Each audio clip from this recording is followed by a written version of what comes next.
Hi, everybody, and welcome to FNS Wrestling Podcast, episode 13. I am your host, and with me, as always, is my teenage son, Jackson. Say hello, Jack. I like chicken. That is not hello. Hi. Hi. So that was quite an interesting adventure we went on for lunch there, huh? We just finished lunch. So my wife and younger son, who you may have met on the bonus podcast on the weekend, he has basketball training on Saturdays.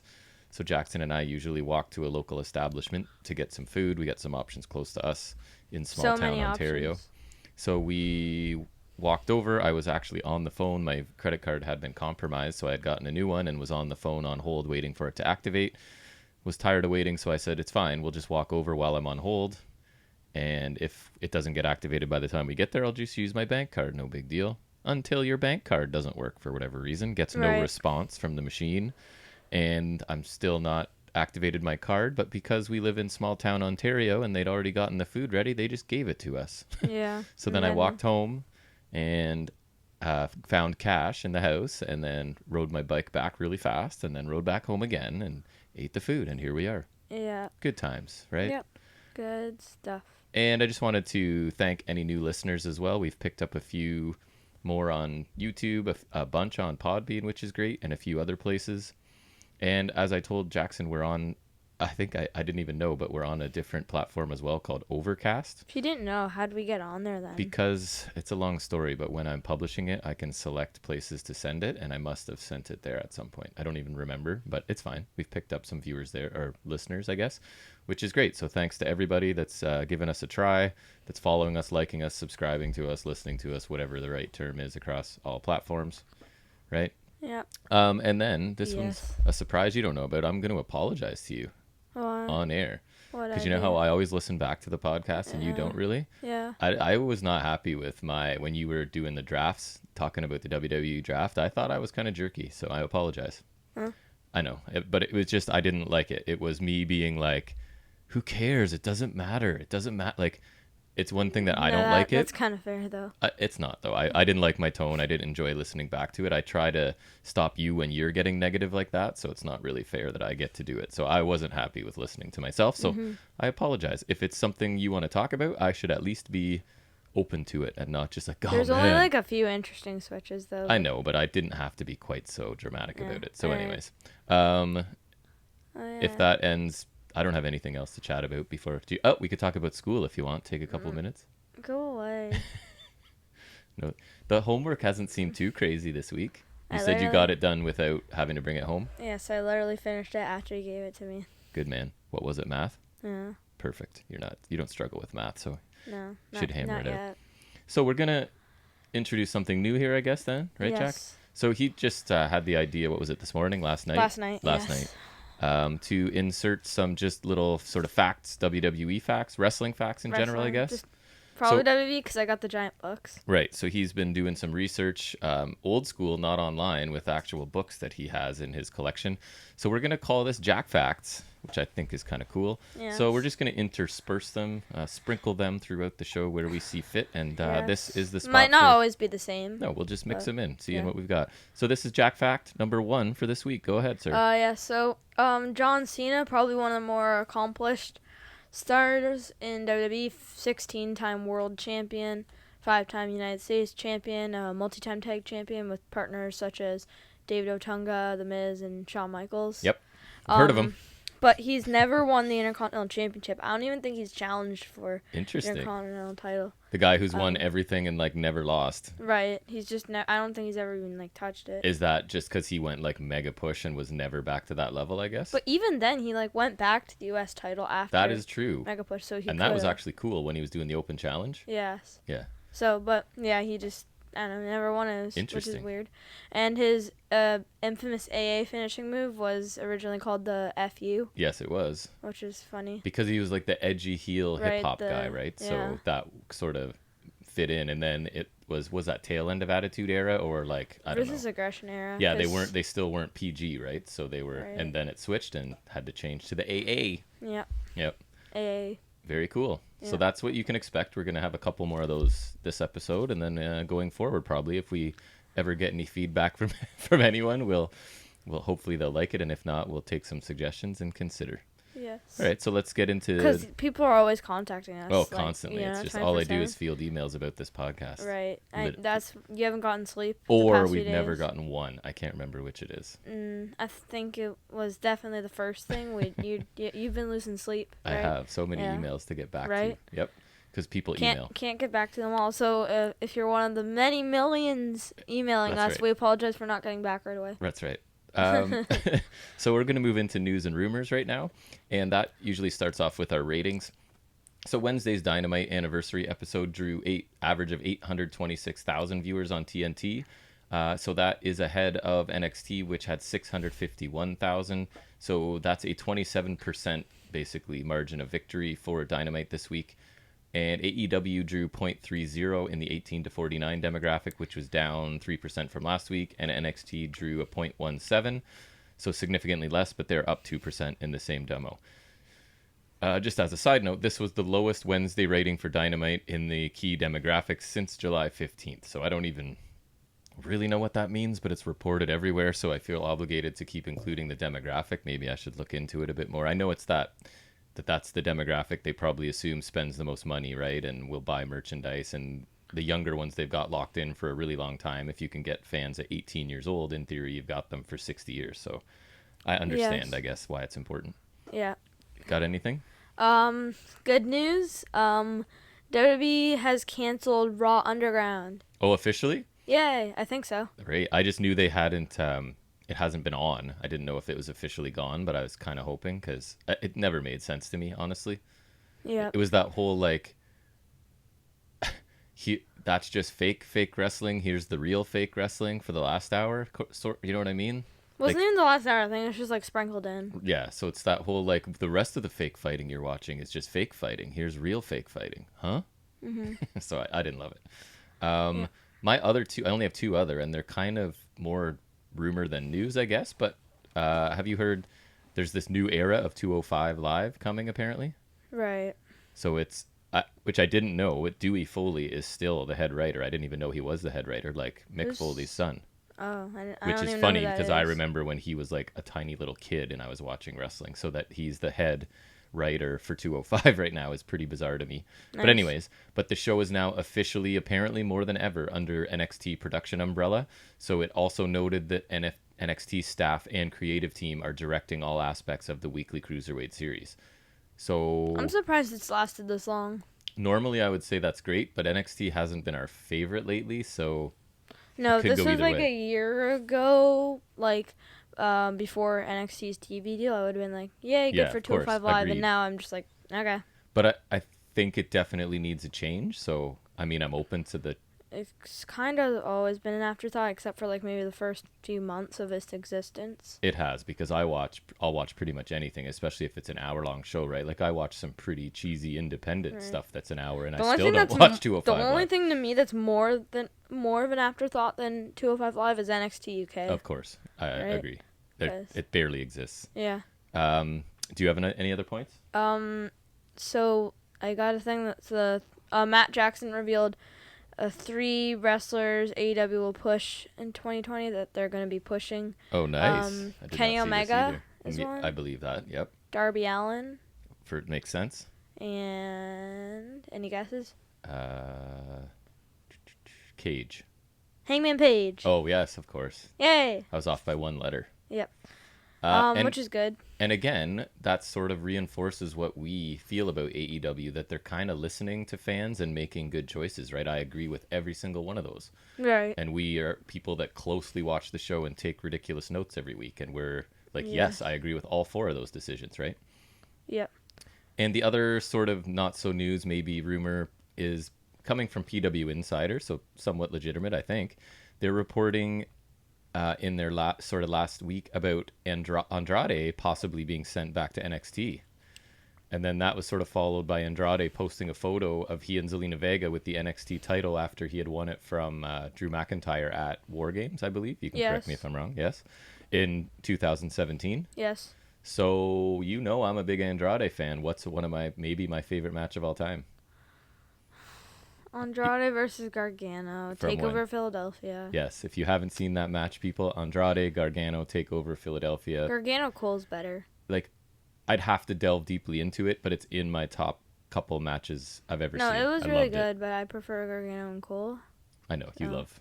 It's hard. Both of those are amazing, right? There's something about that Almas. Maybe it's because I didn't know how Gargano great he champ. was until I saw that match. Like, and my note is Andrade to NXT. Yes, please. Like, I'm all And for that. babyface Gargano, give me that now.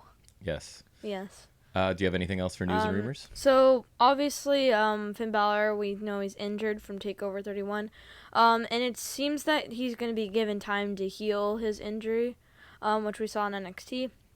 Because they're desperate not to strip him of the title. Yeah, because Obviously, they just did, right? with Karrion Kross's Yes. recent injury, but depending on how bad this injury is, they might have to. So I heard some details that apparently he did have to get it wired shut so they could place like plates. Sounds awful in there, and then it was unwired, dewired, whatever, so that it's not wired shut currently. But he's had some major stuff done, so it's not good.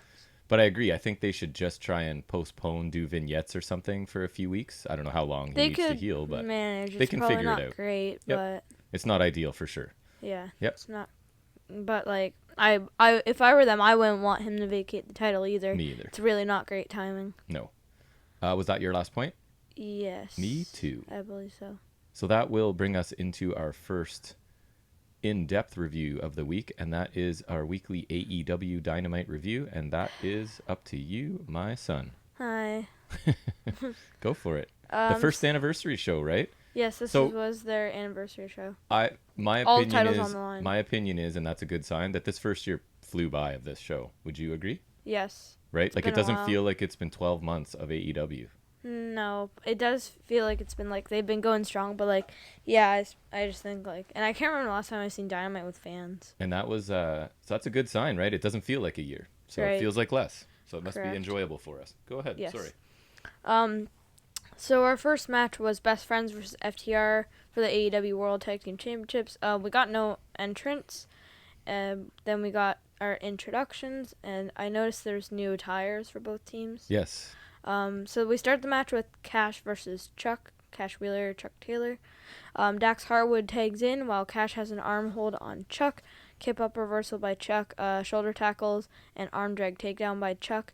Trent tags in. Trent Beretta, but they don't call him that, and I don't understand why. Oh, it's his WWE name. Yeah, but he also had it in New Japan or whatever, I think. I think he was just Trent ? Wasn't he? I thought he was Trent Beretta. He might have been. There's a good chance you know better than I do. I don't know. I could be wrong. I don't remember using the Roppongi whatever with Rocky Romero. Roppongi Vice with Rocky Romero. That's right. So we got chop and strike exchange. Cash tags in, and Trent attempts to fight out, but Cash drops him on the ropes. Back suplex by Dax, and Cash pins him for a 2 count. Corner elbow and chop by Cash. Chokes Trent with his foot on the ropes. Dax tags back in. Back elbow by Dax. Cash tags in, and FTR hit a double team decapitator. Yep. Trent tries to fight back, and Cash hits a shoulder block to send Trent off the apron. Dax halts a tag attempt by Trent. Cash tags in, chops and strikes by Trent. Clothesline by Trent. Dax tags in and cuts off a hot tag by taking out Chuck. Hammer throw by Dax in the corner. Backdrop superplex by Dax. Nice. Cash tags in. Cash attempts a Vader bomb, but Trent gets the knees up, and Chuck Taylor gets the hot tag, sends FTR to the outside. Topicon Hero. Falcon Arrow for 2. Chuck attempts a suplex, and Tully trips the feet again, trying to help FTR get the dirty win. Yep. Did not work. Trent tags back in, eat defeat, half and half suplex combo, followed by Trent's running knee for a near fall. That was a cool little series there. Yeah, it's a good thing that I feel like they do. It just happens really quickly, which I always like. It just strings together nice. It does. Trent fights off FTR while sitting on the top rope. Trent counters back superplex by Dax. A tornado DDT by Cash to Chuck. A tornado DDT by Trent to Cash. And then Dax hits just a good old-fashioned DDT on Trent for the 2 count. Yep, trading DDTs. A fun sequence is what I had. Cash hits a brainbuster to Chuck on the outside. Trent misses a spear when they're on the other side of the barricade and is sent into Kip Sabian's arcade machine. Yeah, Kip and Penelope were shown Yes. It's not quite ringside, right? It's kind of up the aisle a little The bit, but arcade they're on side. like an actual arcade style system from the 80s or Yes. 90s or whatever. Penelope runs backstage at the behest of Kip, we assume, At the behest. Nice. to get Miro, but we don't know yet. Dax tries to send Trent into the ropes, and Trent just collapses. Trent reverses a smash contraption into a DDT. Yeah, smash contraption. I refuse to call it whatever they're calling it. It's pretty funny you say that because my note is Trent DDT out of smash contraption. Yeah. So we both have adopted smash contraption. Yes. Chuck Taylor tags in. Cash misses a belt shot on Chuck. Cash gets a cheap shot with the belt on Chuck while ref does not see it because he's like ducking to get out of the way of something. It was pretty awkward. It was all right. I said, what was the ref doing if he's ducking the belt shot, which is one option because he sort of like ducks and covers, then he knows they're cheating, and if he didn't see it coming, I think it's like then what was he doing? roll up, because I think he was trying to get out of the way, maybe. Of what? Getting hit with the belt? The roll up. They were attempting a roll up, but then he got shoved off, and then he got hit with the belt. Either way, it looked and then pretty FTR weird. retained the AEW tag titles with that, and Miro attacks Best Friends, puts the boots to Chuck, and just like really beating the crap out of him, slams him. Corner drop kick on Trent by Sabian, and Miro cuts a promo. He's like, "You break my," and then he's like, "Game over," because that's his thing now. Yep. Because they are Twitch people. Yep, I guess so. And after the commercial break, then we get Kip Sabian and Miro in action. So it looks like, and it looks like maybe that's building to a feud with Best Friends next, obviously, And it would appear. If Best Friends win, I will be very sad. What did you think of the match? I thought it was good. I think it would have been, I think it was smart not to go with the Brush with Greatness challenge this time. Yeah. I think this needed the time, that, like, the hour time limit. Right. I think it needed that, so good on them for not making it part of that. Right. I thought it was good, not great. It didn't meet my expectations. I'm not a huge fan of Best Friends, but they have some pretty awesome matches they have, right? Yeah, I think FTR, their style, I think it works better against the likes of Lucha Bros, Young Bucks. I just thought it started kind of slow and never got into, like... got to the pace that usually they're capable of. Exactly. There's this gear that they didn't get to that they're capable of getting to. Who knows why? Maybe they're saving it. Maybe it just didn't happen. So the finish didn't help either. I thought the spot with the ref looked kind of weird, and I wasn't a huge fan. I don't know what he was doing. He was doing something quite demonstratively, but I don't know what it was or what it was trying to accomplish. But anyways, it was good. A good start. Not amazing, but a good start. Yep. All right. So then we have Kip Sabian and Miro versus Sean Maluta and my favorite wrestler, Lee Johnson. Just kidding. He's, if you remember... Lee Johnson. I had Bronson Lee. I don't know why. Anyways, carry on. And no entrances for this match again. 2 tag matches, no entrances. Yeah, 0 for 4, right? 4 teams, no entrances. Yep. Miro versus Maluta to start. Miro sends Maluta to the outside and batters him on the barricades. Miro takes out Lee on the apron. Maluta runs at Miro and is immediately neutralized. Kip Sabian tags in and hits a top rope splash and tags Miro back in, and Miro taps him out with the accolade. And... oh, this is where Miro says game over. My bad. Yes, and he curses there, yes.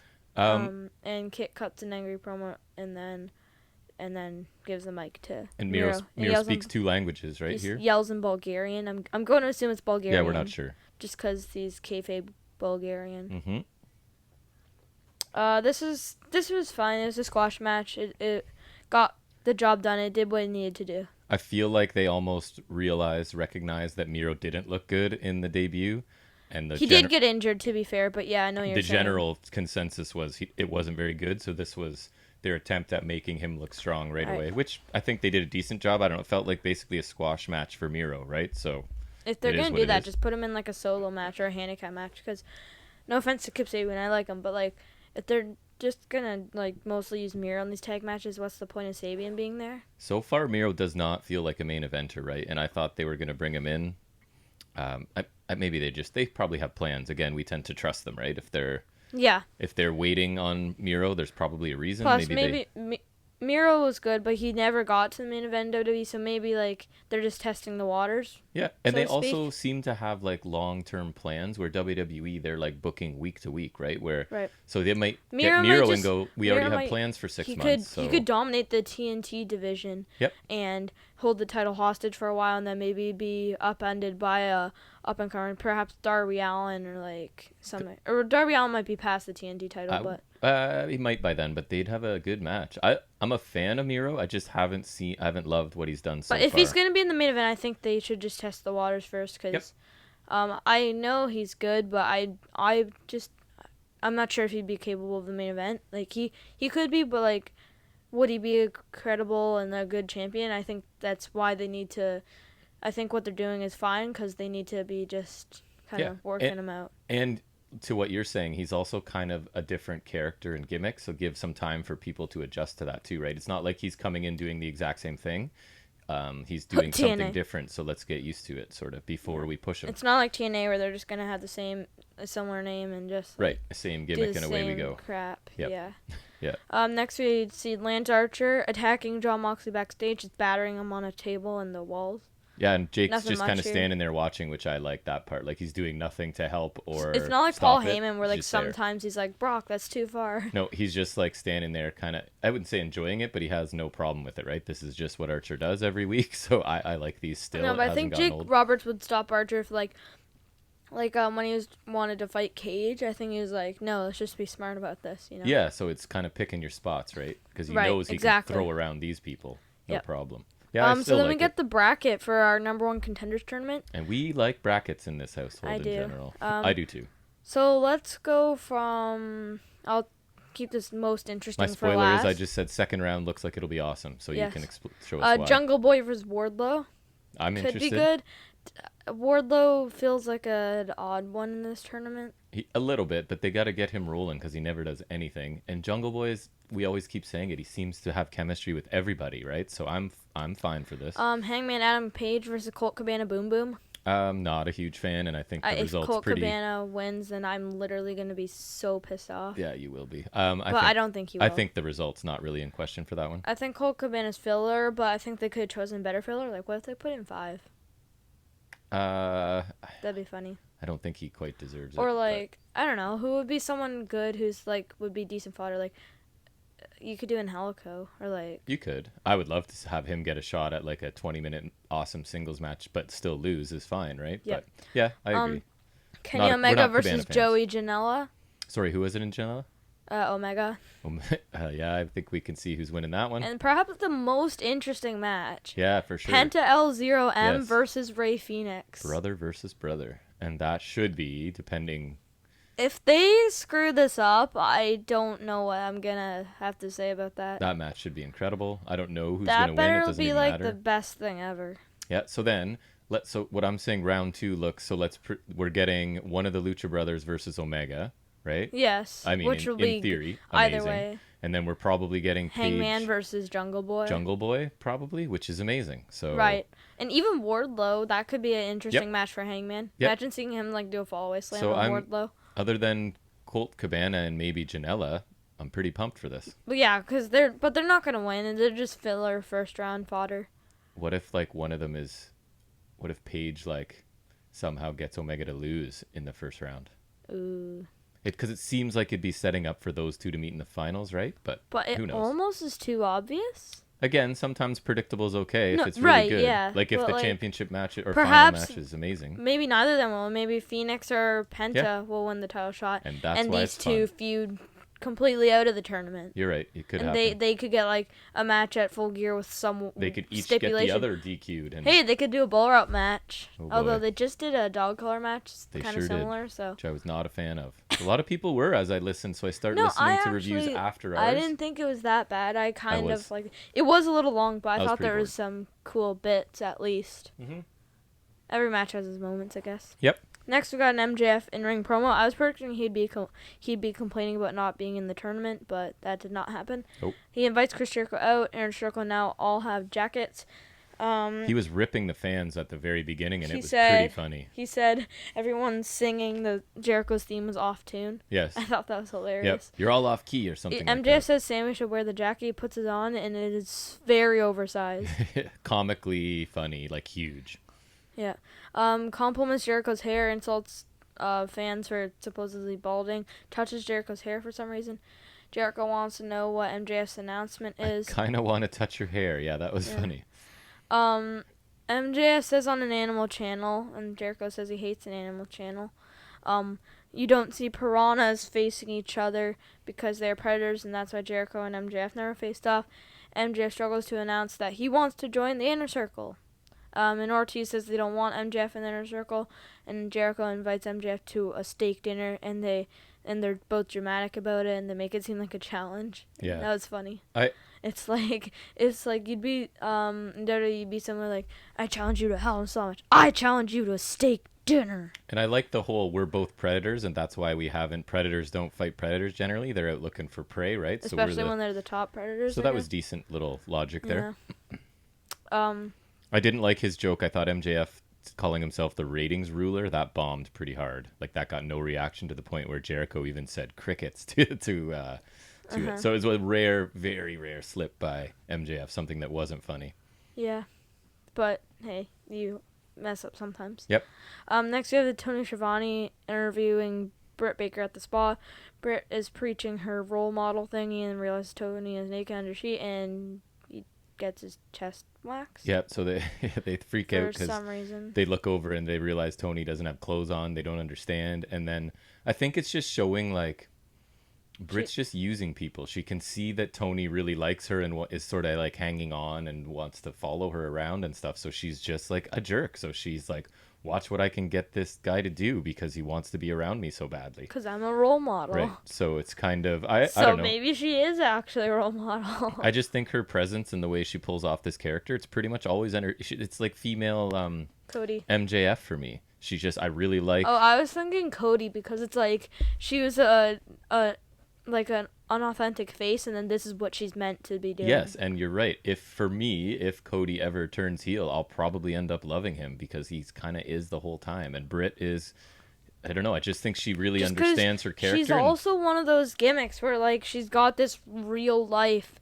aspect to it, so she can just really be boasting about it and just rub it in our faces and be a total jerk about it. She's a doctor. Right? Like it works. And so then Britt is mad at Tony for not being at a return. Says he got super kicked by the Bucks, but Britt says she got kicked in the nose and still showed up to work. And I was just like, that's an excellent point. Yep. Yeah. This is a fine segment. Yeah, I liked it. Britt, most of the things she does, I enjoy. An excellent demonstration of her excellent heel character work. I quite enjoy it. Yep. Orange Cassidy versus your favorite wrestler. Everybody's favorite, Cody. And my first thing is Cody is blonde and Jack celebrates. Go ahead, talk about it. Yeah. It didn't look as good as his old blonde hair, just something about it, but it looked better than the black hair because I know I talk about hair, but it just looks so unauthentic. Like it was just like jet black, and nobody's hair is that black. Just like that, like overnight. Yep. Yeah, and like it's just like at first I thought it was just like his old hair, and then I realized no, it looks stupid, and then I realized it was black instead of like the brown. My other note is it looks better, and now my AEW figure of him that I have is once again accurate. There you, except for the neck tattoo. Oh yeah, but I don't want that to be accurate. So I have these two are polar opposites for me, right? Like one doesn't try at all, and one tries way too hard. Oh yeah, I didn't even think about that. So that was kind of interesting to me. Yeah. Not everyone agrees with me, right? But I just feel like Cody's just trying so hard all the time. No, yeah, he definitely does. Yep. Where it's like he's trying to do like the Ric Flair or Dusty Rhodes thing, where I think they were actually good at it. He's just I don't know what it is. Just the way he carries himself and does stuff. He's taking these dramatic promos that these wrestlers of great times he's the throwback, and he's just like taking them too far. It's like he's going too dramatic. He's like too passionate almost, it's just like a little overboard on these classic dramatic promos. And as long as it builds to some well executed, well written turn, I'm fine with it. I'll keep suffering through it, but yeah, I'm hoping you gotta suffer for a bit at least. Yep. I mean, you already have, but it's okay. I can handle it. Yep. So we get our introductions. You know, they do that for the title match and whatever. Just not any of the matches before this. No. Well, just the tag title match, but yeah. This one's more important, I guess. Yeah, it's because it just gives it the big fight feel. Yep. And it's good. And Cassidy is weighing whatever and from wherever. And he was probably born whenever. I would guess so. Cody runs the ropes and fakes out Cassidy, but Cassidy literally just stands in the middle of the ring, and I thought that was hilarious. And Cody he's so honorable, right? He won't hit Orange Cassidy when he's not defending himself, sort of thing. Right. Ick. Anyways, that's just me. Orange Super avoids biased. an attack with ease. Orange fakes a test of strength and just puts his hands in his pocket. Right. Cody shoves Cassidy. Cassidy takes out sunglasses, and then now Cassidy's serious. They do 2 collar and elbow tie-ups. A fake chop by Cassidy, just kind of tapping him on the chest. 0 impact chop. Cassidy puts his hands in his pockets to get out of a hold, which I thought was really cool. Yep. Sorry, I kind of like hiccup there. Many pin attempts by Orange Cassidy. Stalling gourd buster by Cody. He just kind of like dropped him though, instead of like actually slamming him down on the gourd buster, just dropped him. Yeah, he didn't like sit out with it. He just dropped him. Yeah. Yep. And Cassidy steps back to avoid a top rope axe handle. Fake kicks by Cassidy, and then Cody attacks. Cassidy reverses. Suicide dive by Cassidy. Dark Order's in the crowd. John Silver tries to hit Cody with the TNT title. Dark Order is ejected. Cody rolls through on a crossbody by Cassidy. Cody goes for the crossroads, and Cassidy reverses. It's a stun dog millionaire. I hate that name. Cody Cutter by Cody. Which I have to say, the Cody Cutter looks pretty good usually. Yeah, it's just like double springboard, boom, cutter. But it seems like it should be a finisher, to be honest. But anyways. Or even a signature. It could replace the disaster kick. Yeah. He doesn't hit it good enough anymore. Yeah, he hits the Cody Cutter a lot, so it could be. Strike exchange. Cassidy attempts the orange punch, and Cody hits a basement drop kick to his leg. Cody uses the ring post to inflict damage on Orange's leg. And did Arn you notice? does not approve. Right, Arn doesn't approve, and there's booing from the crowd. Yay! Is this the start of something? Anyways. Yeah. Disaster kick by Cody for 2. They announced that during the match that Darby Allin's challenging for the TNT title at Full Gear. Right. So maybe he's not above the TNT title. I guess not. Half crab by Cody. Cody releases because he was unable to get the full pressure on the hold. A roll up by Cassidy for 2. Cody's doing a few push-ups after Cassidy kicks out of a pin. Right, Arn so does not taking time to approve. do push-ups. At one point, he's doing these little tiny mocking kicks to Cassidy, and there's more booing from the crowd. Like, what's going on here? Yeah. Cody attempts a double underhook move, but Cassidy slips out and slowly crawls between Cody's legs. No effort. Cody's working the leg. Inverted superplex by Cody for a near fall. Cody attempted a leg attack on the ring post, but Cassidy countered. A diving DDT for 2 by Cassidy. Michinoku driver for 2 by Cassidy. Love a Michinoku driver. Cody locks in the figure 4. Orange counters many times and rolls to ropes. Beach break on the apron by Cassidy. Awesome. Pins by both. Cassidy counters a crossroads into a tilt-a-roll DDT. Another beach break for a near fall. But a time limit draw as Cassidy almost got the pin. So did you notice also the figure 4, Cody makes the ref come and break the hold so that he can go beyond the 5 count. Is that not a heel tactic? Right. Do most people not break their own figure 4s? I rarely see the ref have to be called over. Even the commentators refer to like some of his heelish tactics are a waste of energy. So even it's like the commentary team's almost noticing. I'm wondering if this is like the planting the seeds for something here. Right. But we'll see. You can see heel elite with him and the Bucks. Yes.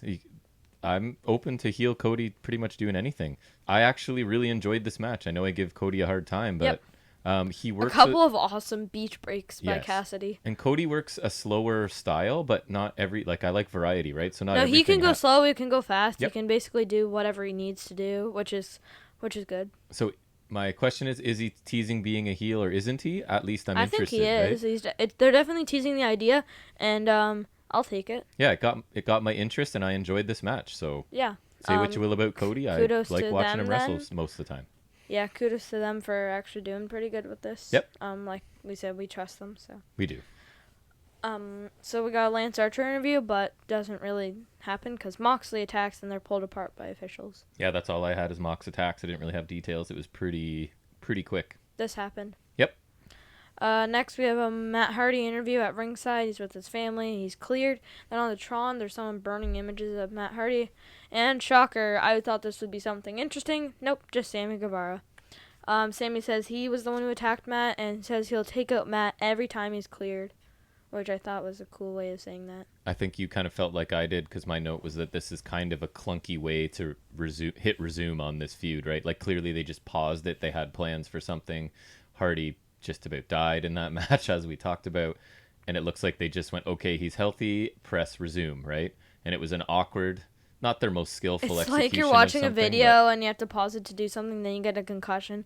You can't watch anything for a while, and then your concussion's done, and then you're like, oh, so it was like, here's a quick way to get this back on track. So I didn't really think this was great, but they it could was have just also had short. him hit Matt Hardy with a chair or something. I don't know. I just found like the whole, someone's burning pictures, and it's Sammy, like within 30 seconds. It'd be more funny if you hit him with a chair. I guess. Anyways, it wasn't my favorite segment for sure. Because I like when people get hit with a chair. Fair. And I just like steel chairs. So next we have a fatal 4-way match announced to determine FTR's challengers for Full Gear for the Tag Team Championships. So they're drawing the participants. Yes. Private Party is the first team drawn. Can I insert a slight criticism here? Yeah. You're a company that like talks about records being important and like standings mattering, but now we're literally drawing you out of a bingo hopper, right? And so the second team drawn is kind of evident of this. They chose Reynolds and Silver specifically drawn. Yeah, no, but like you wouldn't do Uno and Grayson if you're gonna do Dark Order, right? Or like a more marquee tag team, like so it's just that Reynolds there's a disconnect between telling me that the records matter and you have, I think it might even come up later in this, they actually refer to people's records in matches. And another one is, then the next was Butcher and Blade. Yep. Again, just records-wise seems odd to me. Yep, well, it gets random. I'm just pulling you out of a... Yeah, but like, why do you need the records then? Right. I guess they'll say this is the one time your record doesn't... It's like one time we'll mix brands. One time every year. Right. We'll randomly do it. Right. And then our last team is an interesting one. It is the Young Bucks. Right, and they just kind of saunter out as their names are drawn. Yeah. And then, sorry, where am I next? They said 10th handshake with FTR. There's some clear hostility towards the Bucks. And then he's mocking Tony Schiavone for being scary. And he says, they aren't here to super kick Tony. And he says, we're here to super kick them. Then they super kick Blade and John Silver. And then a brawl breaks out. Private Party and Young Bucks stared on in the ring. They kind of mentioned when Private Party beat the Bucks in the inaugural tag title tournament. And someone throws the bingo hopper at Dax up the ramp. And Bucks super kick Private Party. Right. And a good segment, I guess. It was fine. And maybe it looks like it's leading to Bucks FTR again, which is fine by me. Yeah, but they're both heels, so they... True. I would hate to say it, but they kind of screwed the pooch on this. Just so far, they've done an okay job with this feud. This is like, first they had them both as faces, then now finally FTR are what they need to be. Yeah. The Bucks are heels as well. And don't get me wrong, they're good as heels, but you couldn't keep them as faces just to do this epic feud. Maybe they're building their anticipation. Maybe they lose the feud, and then they could turn heel. Yeah, I don't know. Maybe they're just, I don't know what they're... Again, we trust them, right? So hopefully they'll circle back to each other. Maybe it's like a Johnny Gargano thing right now. Yeah, they've got time to switch somebody to face and heel again and have them circle back together. Johnny Gargano needs to be a babyface. They could have a series of matches that I would watch. So we'll see what happens with this random group of teams together. Is that next week then, I guess? They didn't say. Okay. Cool. All right, let's move on to this next 5-star match here. Match of the year candidate. Hikaru Shida versus Big Swole. Big Swole. AEW women's title match. Holds and counters by both, pins and roll-ups by both, double kip up, but Shida botches hers, and Shida. I was laughing so hard. So it was hilarious. This was one of the matches where the commentary team points out to us that neither woman has lost in quite a while, right? So here records matter again. And my note was stereo kip ups. Nope. Shida, I was laughing so hard. Oh, I felt bad for her because I really liked her. I didn't. It was funny. It was funny. It was hilarious. So my other next note was this match has been on for a while and there's been almost no moves. Yeah. A running knee on the outside by Shida when Big Soul's hanging on the apron.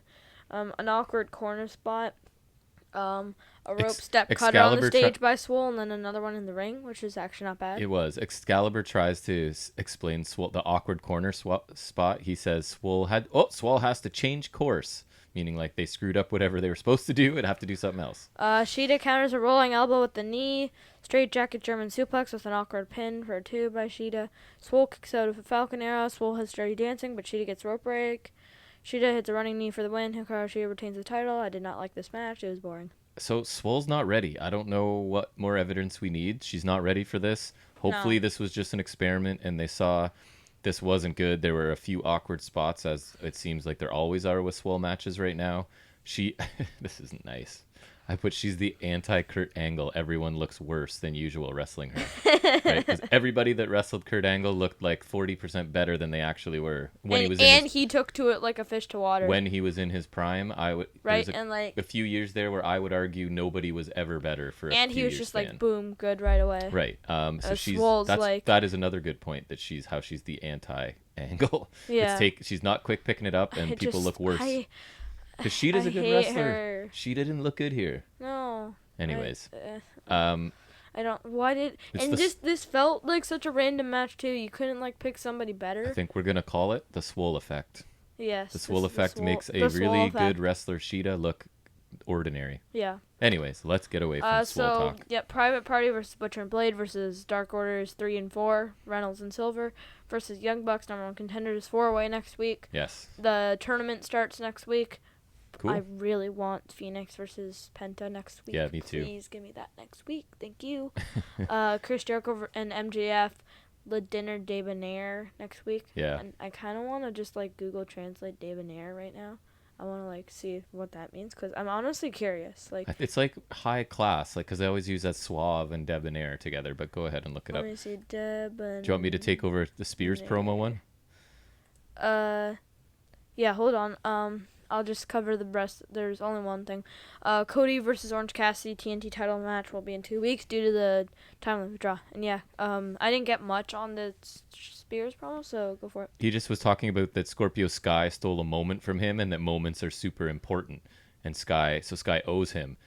Basically all I had. I actually liked this. I thought he did a good job in his presentation here. And I like the idea that for a guy who can't get on TV and never has any high-profile matches, a moment getting taken away is a big deal, right? It's not like it's Cody Rhodes where he's going to have 15 moments next week. This guy doesn't get opportunities. So for him, Scorpio Sky forcing him to miss an opportunity is kind of a big deal. So I thought this was a simple way to start building a feud and maybe getting something relevant and useful out of Spears, but I'm not convinced. Yeah, I was really excited for his signing just because I always liked Ty Dillinger and he's Canadian. And he's one of those underused guys. And then this felt like kind of a waste. You talk about Hager being a waste, but they've actually been like, whether it's been good or bad, they've been doing something with them. Spears, not so much. For me personally, ever since that Cody feud, where's he been? I have more. I think there's more potential in Spears for me. Yeah. I just think there's less chance you're going to get me to care about Swagger. Right, but like I think also because you hate him because he's actually been prominent, so you've actually got. I've had to watch him a bit, yeah. Right. Yep. Spears, if he was bad on Dark, you'd hardly even know. I would not know. Right. That is true. So then we got Eddie Kingston on commentary for our main event, which is Jon Moxley versus Lance Archer, AEW World Championship match, and it's announced that this is now a no DQ match. I think that's genius given the way these two work. I think so that's too. The only other thing I would say is if you saved that for a pay-per-view and did a regular match now, but I don't think they're looking to keep Archer in the title picture for that long. One thing I'll say about Kingston being on commentary, I'm always glad to see him because he's amazing. But there was parts here where I thought he's almost too engaging because he's not talking about what's going on in the ring and he's super interesting and it's almost like you're taking away this is a championship match, right? Like he's almost too engaging, so you pay more attention to him than you should really. So that was my minor criticism of him is that he's almost too good. Okay, fair enough. Match starts right away. Moxley hits a paradigm shift immediately for 2, and I just kind of chuckled at that because I thought. I honestly thought like maybe they're gonna end it right away because AEW seems to do different things, right? So I'm like, why not a main event championship match? Maybe Mox just gets lucky and just defeats the monster, boom, like that. Alas, no. I literally actually just watched I watched this guy called WSC Stage Creator. If you're a fan of action figure stop motions, I really recommend you check him out. He's really great. I watch him all the time. Yeah. So he does like a kind of a hardcore thing, and so he had Matt Riddle challenging for the world title, his hardcore title, which is like just his main singles title. He's only got that in tag titles, but against the champ was Brock Lesnar. The match literally was he got hit with Riddle got hit with like a German suplex and like not much, and then just like rolled out after the German suplex, stood up, hit him with the final flash knee, and then boom, it was over. Yeah. So just like kind of like that. Yeah, it so could like, happen. just like that quick win. If anyone's going to do it, it would be AEW, I think. But yeah, so I recommend checking him out, and yeah, that would be an interesting just way to end the match, but alas, it did not. Nope, it kept going, which was fine. Yep. Suicide dive by Mox, a brawl on the outside. Stiff clothesline by Moxley does not take down Archer. And they mentioned their records again here. 13-1 for Archer, 19-0 for Mox. Yeah. That's pretty cool. That's my boy. And the other thing we got to point out, undefeated, and the guy puts out awesome pre-tape packages almost every week, right? Yes, and Dean Ambrose is my favorite. He's good. Yes. Archer hits a monster shoulder tackle. A pounce. Now I was talking about the stage care guy. I forgot to mention he just put out a new match today that was really good. I was telling you about it. Yeah. It was like a Riddle, Lesnar, Fiend, and Moxley actually. It was really good. Did you mention Archer throwing the production guy through the glass? Oh yeah, no, not in his entrance. So he had like this sheet glass of his logo, I guess, and he brings a production. They mentioned. I thought it was just a curtain thing. And he throws him through this glass before he took the paradigm shift. Yeah. Sorry, go ahead. Cannonball by Archer. Two tables are set up at ringside after the commercial break. Mox sends Archer back into the ring. Stiff strike exchange. I noted Eddie Kingston was entertaining on commentary.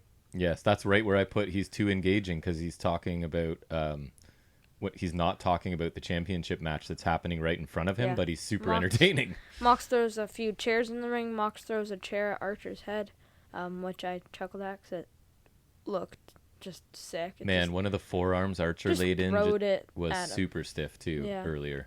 Mox sets up a couple chairs. Archer choke slams Mox onto chairs. Poor Mox there. No way to take that.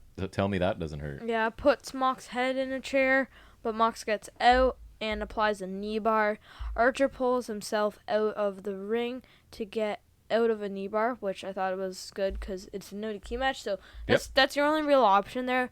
Another thing I always thought is like I'd have someone in a Boston Crab like in my figures, and like you could get to the corner and like crawl up the turnbuckles and like try to flip them over. Yeah. You could counter into a pin. Yeah, you could. Right, but with this submission, I think this was the right way to go. Yeah, it worked. Archer blocks Mox's suicide dive attempt with a trash can.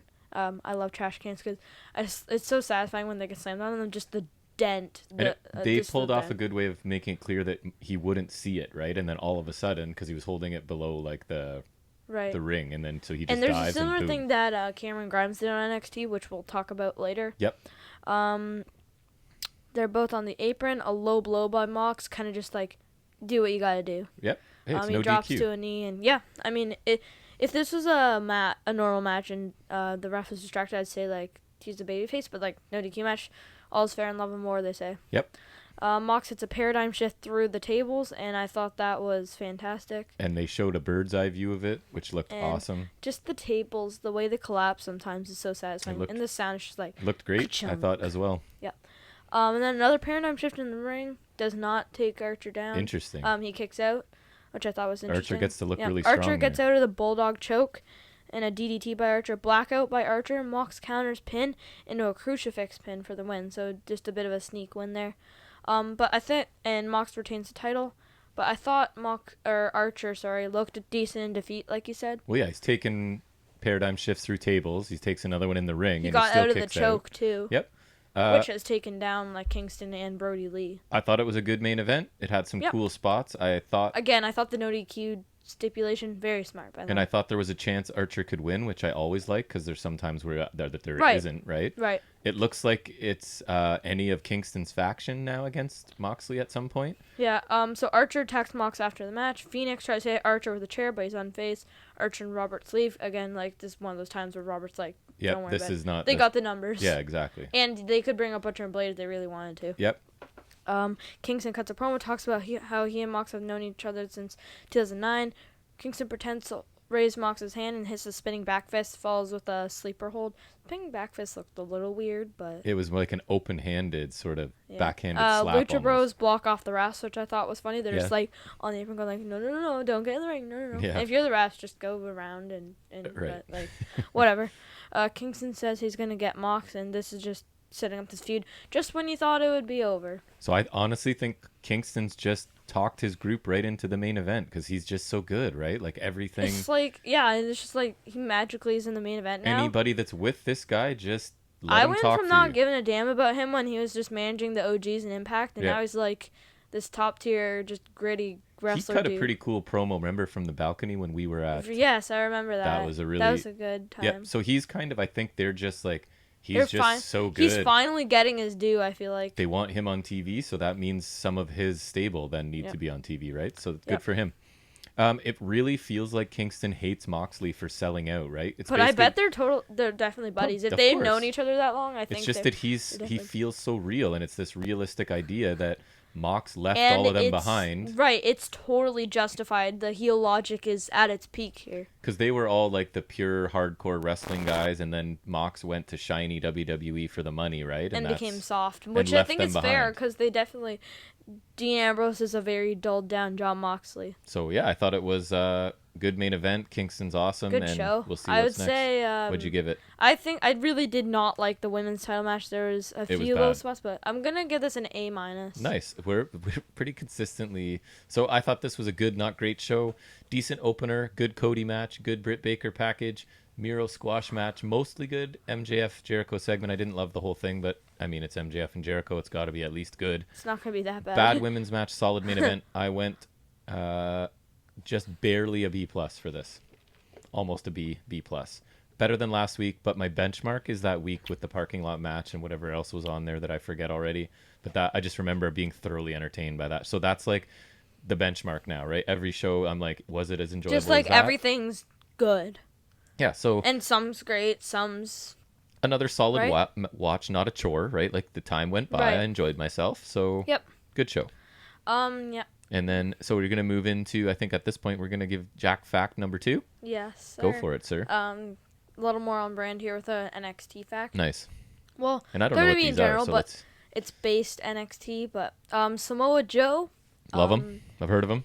is the only person in WWE to ever defeat Demon Finn Balor. Ooh. He defeated Balor inside a steel cage at NXT TakeOver The End. So he's the greatest wrestler of all time, I guess. Yeah, that's why he's a commentator. How many demon matches has there been, do you think? I don't know. I know he teamed with the Tommy against the Ascension, and that was the beginning. Why would you know that? He beat Tyler Breeze once. Yeah. There was obviously the ladder match at Brooklyn we watched. Yeah. Beast in the East. See, Take I over knew I could just get you London. into listing them all. Well, this one, Takeover Dallas, I think. That there was the one Raw appearance, but that was a match. So good for Samoa SummerSlam Joe. 2016. Then he was out for like a year. Then it was, I think, SummerSlam 2017. And TLC 2017. Okay, you got and them all. then Someday we should go watch SummerSlam 2018, some Samoa Joe from like which I have an Ultimate Edition of. peak TNA. Yeah. Samoa Joe was amazing. I've heard of it, but then he's got like the weird paint on his face and the whatever Yeah, that gimmick. was not peak Samoa Joe in my opinion. All right, so Jack fact number 2 is done. That we're Yeah, gonna jump and right into. It makes sense because it's right before. Yep. So Off this of the week's top of my segment head. of Off the Top of His Head, where Jack responds to some sort of If wrestling we were trivia doing for me. video, we could do a segment where I get shaved, and that would be off the top of his head. You haven't had a haircut in forever. You got No, the I don't quarantine plan on hair. it. I don't plan on it. It's fine, buddy. It doesn't matter to me. It's your All right, head. let's go. All right, so this week we've done a couple weeks of matches of You certain know what years. I just realized? I find funny is that the fact that you didn't know because I didn't tell you, and this I don't know because you don't tell me. Yeah, you have no idea. I It's wouldn't the let opposite. you. Even if I think you're gonna walk by, move it off the screen while I'm working on it. So off the top of his head, I give you Just so you know it, that I don't know. I give you or the just so they finisher. know. You give me the wrestler. Oh, I like that. All right. Starts out easy Okay. for you. The accolade. Rusev, Correct. Anaconda Vice. CM Punk. Correct. And if you want to say anything like, details, like, go ahead. If I can think Just of on a tangent, feel free. Big ending. it. Biggie. Okay. Calf Crusher. Ooh, This is AJ level- Styles. Yep. Yeah, good. This is level 2. I mean, so it's a signature, but like I know finishing move. he has used it as a finisher before. Yeah. Clothesline from Hell. JBL, Bradshaw, Justin Hawk Bradshaw? Blackjack Bradshaw? Maybe. Crossface chicken wing. Ooh, Bob Backlund. Correct. Okay, so this one you may Make Darren argue Young great again. it was a finisher at some point. That's all I'm saying. Gut wrench powerbomb. Jack Swagger. Oh my goodness! Yeah. That was one I thought I might get you He beat with. Jericho with it when he cashed in his Money in the Bank. Fair enough. Kill switch. Christian, Correct. aka the Unprettier, or if you're Chelsea Green, the I'm Prettier. Correct. This one I'm not sure if you'll know. Black Widow. Black Widow. AJ Lee. Oh, you do know. Do you know what it is actually? Was Like it a a submission? submission, I Yeah, I think, think yeah. it was too. This one I don't even know why I put in because it's pretty obvious. Bodog. Bo Dallas. Yeah, I don't know why that was. You also had the Bo Dazzler. This is one I didn't know, and it's a wrestler from a fairly recent era. Code Blue. If you know this, come Mia on. Yim. Who? Mia Yim. No. No? Oh, she does it, but Uh, you don't know this either, eh? He no longer wrestles with WWE, but is married to a current star. He's not no big. Jose? Canadian, I believe. I'm not 100% on that. Flippy. Chag champion with Cesaro. Oh, Tyson Kidd. Tyson Kidd is correct. Ridiculous hair. All right, so we got one you didn't know. How about this one? You have to be specific. Queen's Crossbow. Stardust. Right. I was not going to accept Cody Rhodes. Cody Rhodes, sorry. Because it's the same as Crossroads. But only when he was Stardust, right? How dare you think I would not know a Stardust enough. question? You would. I What- like Stardust. Easy one, Glam Slam.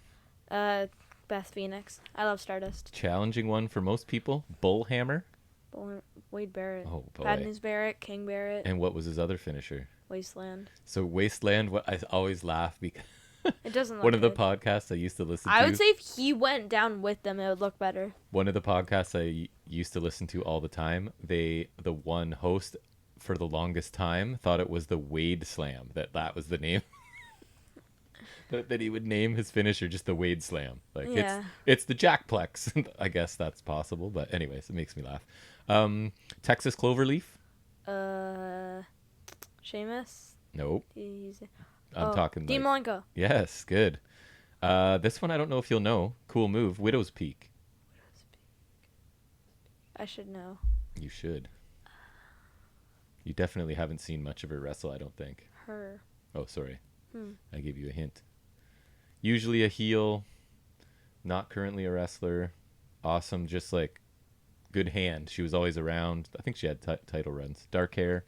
Gail Kim. Nope. Victoria. Ah. Yeah. This one you know, Starship Pain. Uncle John. Uncle John Morrison. That's right. Johnny Impact, Johnny Mundo, Johnny Spoil- Nitro. Spoiler alert, I don't think he's as tall as billed. He's billed at 6'1", and I'm 6'1", and in the pictures we have, He's shorter. he's shorter than I. Same with Cage. Cage is listed at 6'1" too, and we stood with him, and I think I'm taller than him. Anyways, they But exaggerate then he's got slightly. traps for days. He is quadruple my size. C4. Oh, Why would he you? say This as one a you shouldn't finish? know, because he was. I actually liked him, but he was not there long. Loki? Nope. He had a pirate gimmick at one point. Paul Burchill. Correct. The fact that I only had to give you that hint is sad. Good for you. But by sad, I mean I'm proud as well. Wrestling nerdery is strong in this one. Is there more? Polish Hammer. Ooh. Ivan Putski. I got 3 more after this, and if you get the last one, like, you're out of the family, because I don't know why you would know it. I've never even heard of it. Sorry, Ivan Putski is correct. Tornado Punch. Tornado Punch. Texas Tornado? Who is? Kerry Von Erich. Correct. I was right. I just guessed because he's Yeah. Texas Tornado. Lie Detector, R-Truth. which is a cool name for an R-Truth move. And the last one that, if you get this, we got problems. The Armpit Claw. What the frick? Right? Hint, please. don't He's even really, know. really old. I didn't even see him wrestle. Buddy Rogers? No, there was a version. Billy Graham. There was a later wrestler with almost the exact same name. Who was a Baron big Hulk Von- Hogan antagonist. The Sheik. Yes. Which one? The Sheik. The original Sheik, yes. Yes. Was the Armpit Claw, which now I'm going to have to look up and see what exactly I an wonder, Armpit Claw looks I like. wonder if he's just like squeezing your armpit until you tap out. So you did incredibly well there. What you needed a hint for Paul Burchill, and you didn't get one. What That's was Paul it? Burchill. Oh, the Widow's Peak. You didn't get, and that was about it. Oh, Code Blue. So that was my plan, to pack it with Because some then that were Paul impossible. Burchill had the gimmick with Katie Lee Burchill that That's we don't correct. talk about because it was weird. It was weird. So that is another successful week of I want to do that again. knowing That was stuff. fun. You like the finisher one? Yeah. I'll try and find some more at some point. So that will take us into our next segment, which will be our NXT review. So we'll get started with that. Yep. So NXT starts off with a recap of last week's show, and Vic Joseph is there to hype tonight's matchups, and Undisputed Era's theme starts, and it's Fish and Strong and O'Reilly coming out. No Adam Cole. I guess he's still recovering. Yes. So Kyle takes the mic. He tells us he's almost back, but Cole's still hurt, and they will find whoever did this to him. I mean, they know it was... But, like, who's tipping off who Holland? paid Ridge Holland, who's the mastermind sort of behind it. Who told Ridge Holland to steal Adam Cole's car? No, I think they paid him. But anyways, this is your gimmick. And he said if they had gotten their hands on Ridge Holland, he would have wound up in the same hospital bed he's already in. Yeah, you like that line, right? Yes. And I was like, get that down, because I didn't get it. Yeah. The prophecy is starting again, according to O'Reilly. I'd just like to say that I find Fish and Strong a weird combination, because Fish and O'Reilly have always been a team, and then I just found Strong and O'Reilly have really good chemistry. This just feels odd to me. Fish and O'Reilly are the originals, right, from back in the day. But now I think that Kyle's sort of establishing himself as a single star. So it's put the other two leftover guys, no offense, into the tag team spot. I really don't think Brody should be a leftover, but at this point... No, I agree. I love Roddy. The prophecy's starting again, and they'll be number one tag contenders after tonight.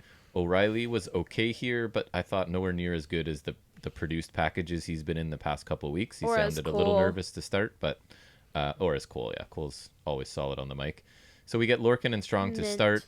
My classic holds, reversals, and escapes to start this match. Shoulder tackle by Strong and a quick head scissors by Lorcan, and he sort of holds on to the head scissors here. Birch in with a double arm wringer and chops by Lorcan and Birch. Fish in, and he eventually takes a kick and uppercuts from Birch. Arm work and a stomp to the arm as he cuts off the ring. We get a tag to Lorcan, double Russian leg sweep, and a double suplex of Strong onto Fish for a near fall. So they sort of suplexed one onto the other, which I thought was kind of cool. Back to Fish's arm, ringers and uppercuts to the arm. I like the uppercuts to the arm. That was kind of a different little thing, and it looks like it would actually hurt if you're working somebody's arm. Strong tags in, and we get many chops by Lorcan. Undisputed Era eventually take control with a double backdrop. We come back from a commercial with Lorcan in the Undisputed Era corner, and Strong now tags in. A stronghold attempt escaped by Lorcan. We get Fish up top, and he misses a dive. I never think that looks really good, because I don't see Bobby Fish coming off the top too much. But anyways, hot tag to Birch, and he takes out both Undisputed Era. Pop-up powerbomb to Strong by Birch, which was pretty nice. Yeah. You don't see that a lot other than Kevin Owens. Even then, now he's using the stunner. Birch has some cool offense. I like the Tower of London. I like the pop-up powerbomb. Remember when Ciampa did the Tower of London? Yes. I love Ciampa. Just like a draping cutter. Yes. Bobby, there's a brief distraction there and by Fish, and Roddy uses that to hit a back elbow, and then he tags out. Fish hits a Samoan drop on Birch for 2. Birch escapes long enough to drop kick both off the ropes, and Lorcan is in with a double blockbuster. I don't know. The blockbusters never looked like they really hurt to me that much. You know what I mean? Even when Buff was using it as his finisher off the ropes, it's not my favorite. Buff Bagwell? Yeah, Buff Bagwell. And what other Buff would there be? Fish rescues Strong and submissions for both by Lorcan and Birch now. Headbutt by Birch and a big clothesline. I think it was a headbutt from behind that looked pretty cool, actually. Yeah. And a big clothesline. Tower of London, but I think they had him up on the shoulders. I think Birch delivered it with his feet up on Lorcan's shoulders instead of the corner. For a near fall, it looked cool. And Fish drags Birch outside. Lorcan and Birch end up colliding close to the ropes, and Lorcan takes a jumping knee from Strong for the 3 count, right? Which was a bit of a surprise. Yeah, I don't like that finish. Just seems very anticlimactic and just meh. Especially because Strong hits usually a bunch of those in a match, right? So and he's got... It does look good. And he's got 2 cool finishers. True. It did look good. It was a nice knee, but again, it's not normally the finisher, but that's okay, I guess. So Undisputed Era are the number 1 contenders for the NXT Tag Championship. And my thoughts, I enjoyed this match. I thought it started off pretty slowly. Lorcan and Birch were just controlling the action and cutting off the ring. And then by the end, it was really fast and fun to watch. A good way to start the show. Started off slow and an odd finish for me. And my last thing was feel free to get the belts off Breezango. Yes. Sorry, sip of... Oh, we didn't even play America's favorite game show. What you drinking? Oh, yeah. I've got Wendy's lemonade. He's got Wendy's lemonade, which he really likes. And I have, take a wild guess, my second coffee. Yeah.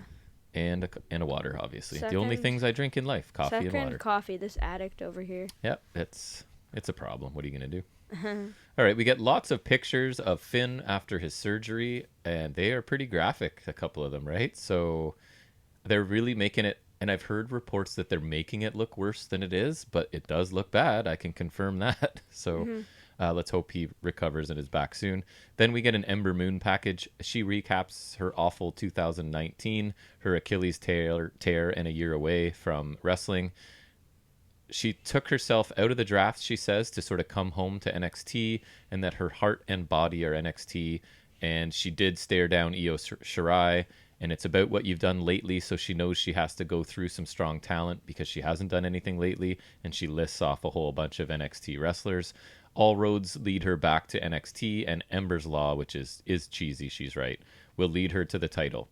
I thought this was much better than her live promo last week, which was not good, but I feel like she's almost pandering, right? It's this, my heart and soul is NXT. I love NXT. And I gave up the draft to come back to NXT. Right. So it's a little bit. I am NXT. My heart's NXT. My butt's NXT. I thought it was a little bit NXT. much. She's trying really hard to be a babyface, and they're just smashing us over the head with that fact, I guess. But to be honest, it was a pretty decent segment compared to what she did last week, I thought. So an improvement. What did you think? Fair enough. I thought it was okay. I don't think it was an amazing promo. I've never enjoyed her promos, but I guess it was whatever. It was whatever. All right, then we get an interesting matchup here. Ashante The Adonis versus Jake Atlas. So they lock up, and there's acrobatic attempts and escapes until a drop kick by Atlas. More escapes and near misses until a drop kick by Ashante. It was sort of this, they're both really quick and getting out of each other's way. And I'm not a fan of either of them, so this match was not ideal for me. No, neither of them have anything behind them right now, right? So it's just kind of there. We get a punch exchange, and then Wild and Mendoza sort of start walking down towards the ramp. Atlas rolls up Ashante, and Del Fantasma try to kidnap Ashante, I thought, there, right? It looked like they were going to kidnap him, but he's saved by Atlas, and it almost seems like this is a new tag team, which I actually think I'm okay with. Escobar then comes out to make it a 3-on-2, and it looks like things might happen, but then Swerve comes out, and the numbers are balanced, and the heels, as we know, any good heel, they're not looking for a fair fight, so they retreat. I actually thought I'm okay with this. I thought the match was lame. The match was not. It was nothing. But I think we need tag teams. And if Atlas and Ashante aren't doing... But they make no sense. But if they're not doing anything anyways, put them together. And in a month from now, we won't remember that made no sense today, right? It just so happens that they have a common enemy now. So, I don't know. I'm open to it because neither of them are doing a thing, right, in the singles world. So if it means a tag team makes them interesting, then I'm okay with it. And it's furthering Swerve and Escobar's feud, I guess, but I still just want more character development for Swerve because he's awesome in the ring. It just feels like the tag division where it's like a couple or a few guys, and then what else is there? Like they need to flesh out the cruiserweight division. So I'm hoping that this is a new tag team and that they can slowly start to build them. Maybe, I don't know, we'll see. I'm just hoping for more tag teams, right? I love tag team wrestling, and this is supposed to be the place where we get it. So hopefully they can just start rebuilding the division. Hasn't been lately. It sure hasn't. It's been AEW is easily the tag team place to be. All right, so next we get Candice and Johnny Gargano talking. Something about Candice is the uncrowned champion, and it's their destiny to become champions. Even if Regal stacks the deck against them, they're still going to find a way. And that Theory is about to get the lesson of a lifetime from Gargano in their upcoming match. Decent little promo, nothing. I thought this week was far fewer promos and packages. Last week it felt like a lot. This show felt wrestling heavy to me rather than sort of promo non-wrestling heavy, which I'm fine with. Yeah. Yeah. So then we get Austin Theory versus Johnny Gargano, and my first note is somebody must like Theory because he gets to wrestle Cole and Gargano on TV, right? Arguably the two biggest NXT stars there are, and on TV getting and perhaps of all time, like two of the biggest of all time. I would say so. And he's getting significant TV time, right? Like both of these matches were long. Gargano's been in NXT for like 4 years. He is Mr. NXT to me, basically. So Theory asked for this match apparently, and he gets what he wants, I guess.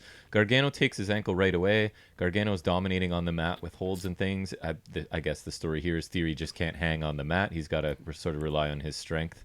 Reversal into a headlock by Theory. shoulder tackle by Theory, trip, arm drag, and a kick by Gargano. Chops as Gargano predicts Theory's move, so it's sort of like this. He's one step ahead, and Theory will try and do something, and then Gargano will just chop him because he knows what's coming. Gargano escapes a Gargano escape attempt. And Theory gets to the ropes, back elbow by Theory and a clothesline, and he hits his standing moonsault, which always looks good for 2. Kicks and clubbing blows to Gargano. Now he's just sort of beating him down. Back elbow and corner spears by Gargano. A drop toe hold into the turnbuckle by Gargano. I thought that looked pretty cool. And then sort of a pretty immediate drop kick by Theory. Just a quick recovery there. We get a striking exchange, and there's an ATL escape. Leads to a kick and a diving spear through the ropes by Gargano that looked cool. We hit a commercial and come back with Gargano applying an abdominal stretch. They called it. I wasn't quite sure, but I'm going to put that down because that's what they told me. A running knee to Theory on the ropes. Theory grabs and slams Gargano out of nowhere. Just sort of pops up and slams him. It looked pretty cool. Slingshot stomp and immediate suplex by Theory. I thought this looked really good. It's showcasing his quickness and his power kind of combined. Then we get a reversal of some big moves until a super kick by Theory, and I put a modified Ushigoroshi. Do you want to explain what it was? And I thought it looked cool. The patella drop brainbuster, similar to what Cole does. But he sort of like... He grabbed the leg or laces the leg or whatever, and then drops him. It looked cool. Yeah, it was the patella drop brainbuster. Patella drop brainbuster, ladies and gentlemen. Another kick to Gargano while he's on his knees. Gargano escapes another ATL and gets his boot up on a running Theory. Gargano's caught out of the air. I don't know. I'm going for a crossbody or something. He's just caught by the stronger Theory, but then he reverses it, and then that gets reversed for a 2 count. Theory is cocky and wastes time, and Johnny starts striking with forearms. A kick attempt caught, and Gargano hits a super kick of his own. Gargano then lawn darts Theory into the middle turnbuckle. I thought that looked really cool. Yeah. A signature move of his, but looked real strong. It looked good. It was kind of surprising, too, right? Because he's a much smaller guy, and he gets him up on his shoulder and just launches him. It looked cool. Running forearm to the back of Theory, and then we get the final beat connects for 3. And Theory took that. He was fully vertical for that final beat. It looked really nice, I thought. Yeah. Your thoughts on this? Yeah, I really like this match. 2 good wrestlers, I think. Gargano, again, could benefit from being a babyface in this situation, but good nonetheless.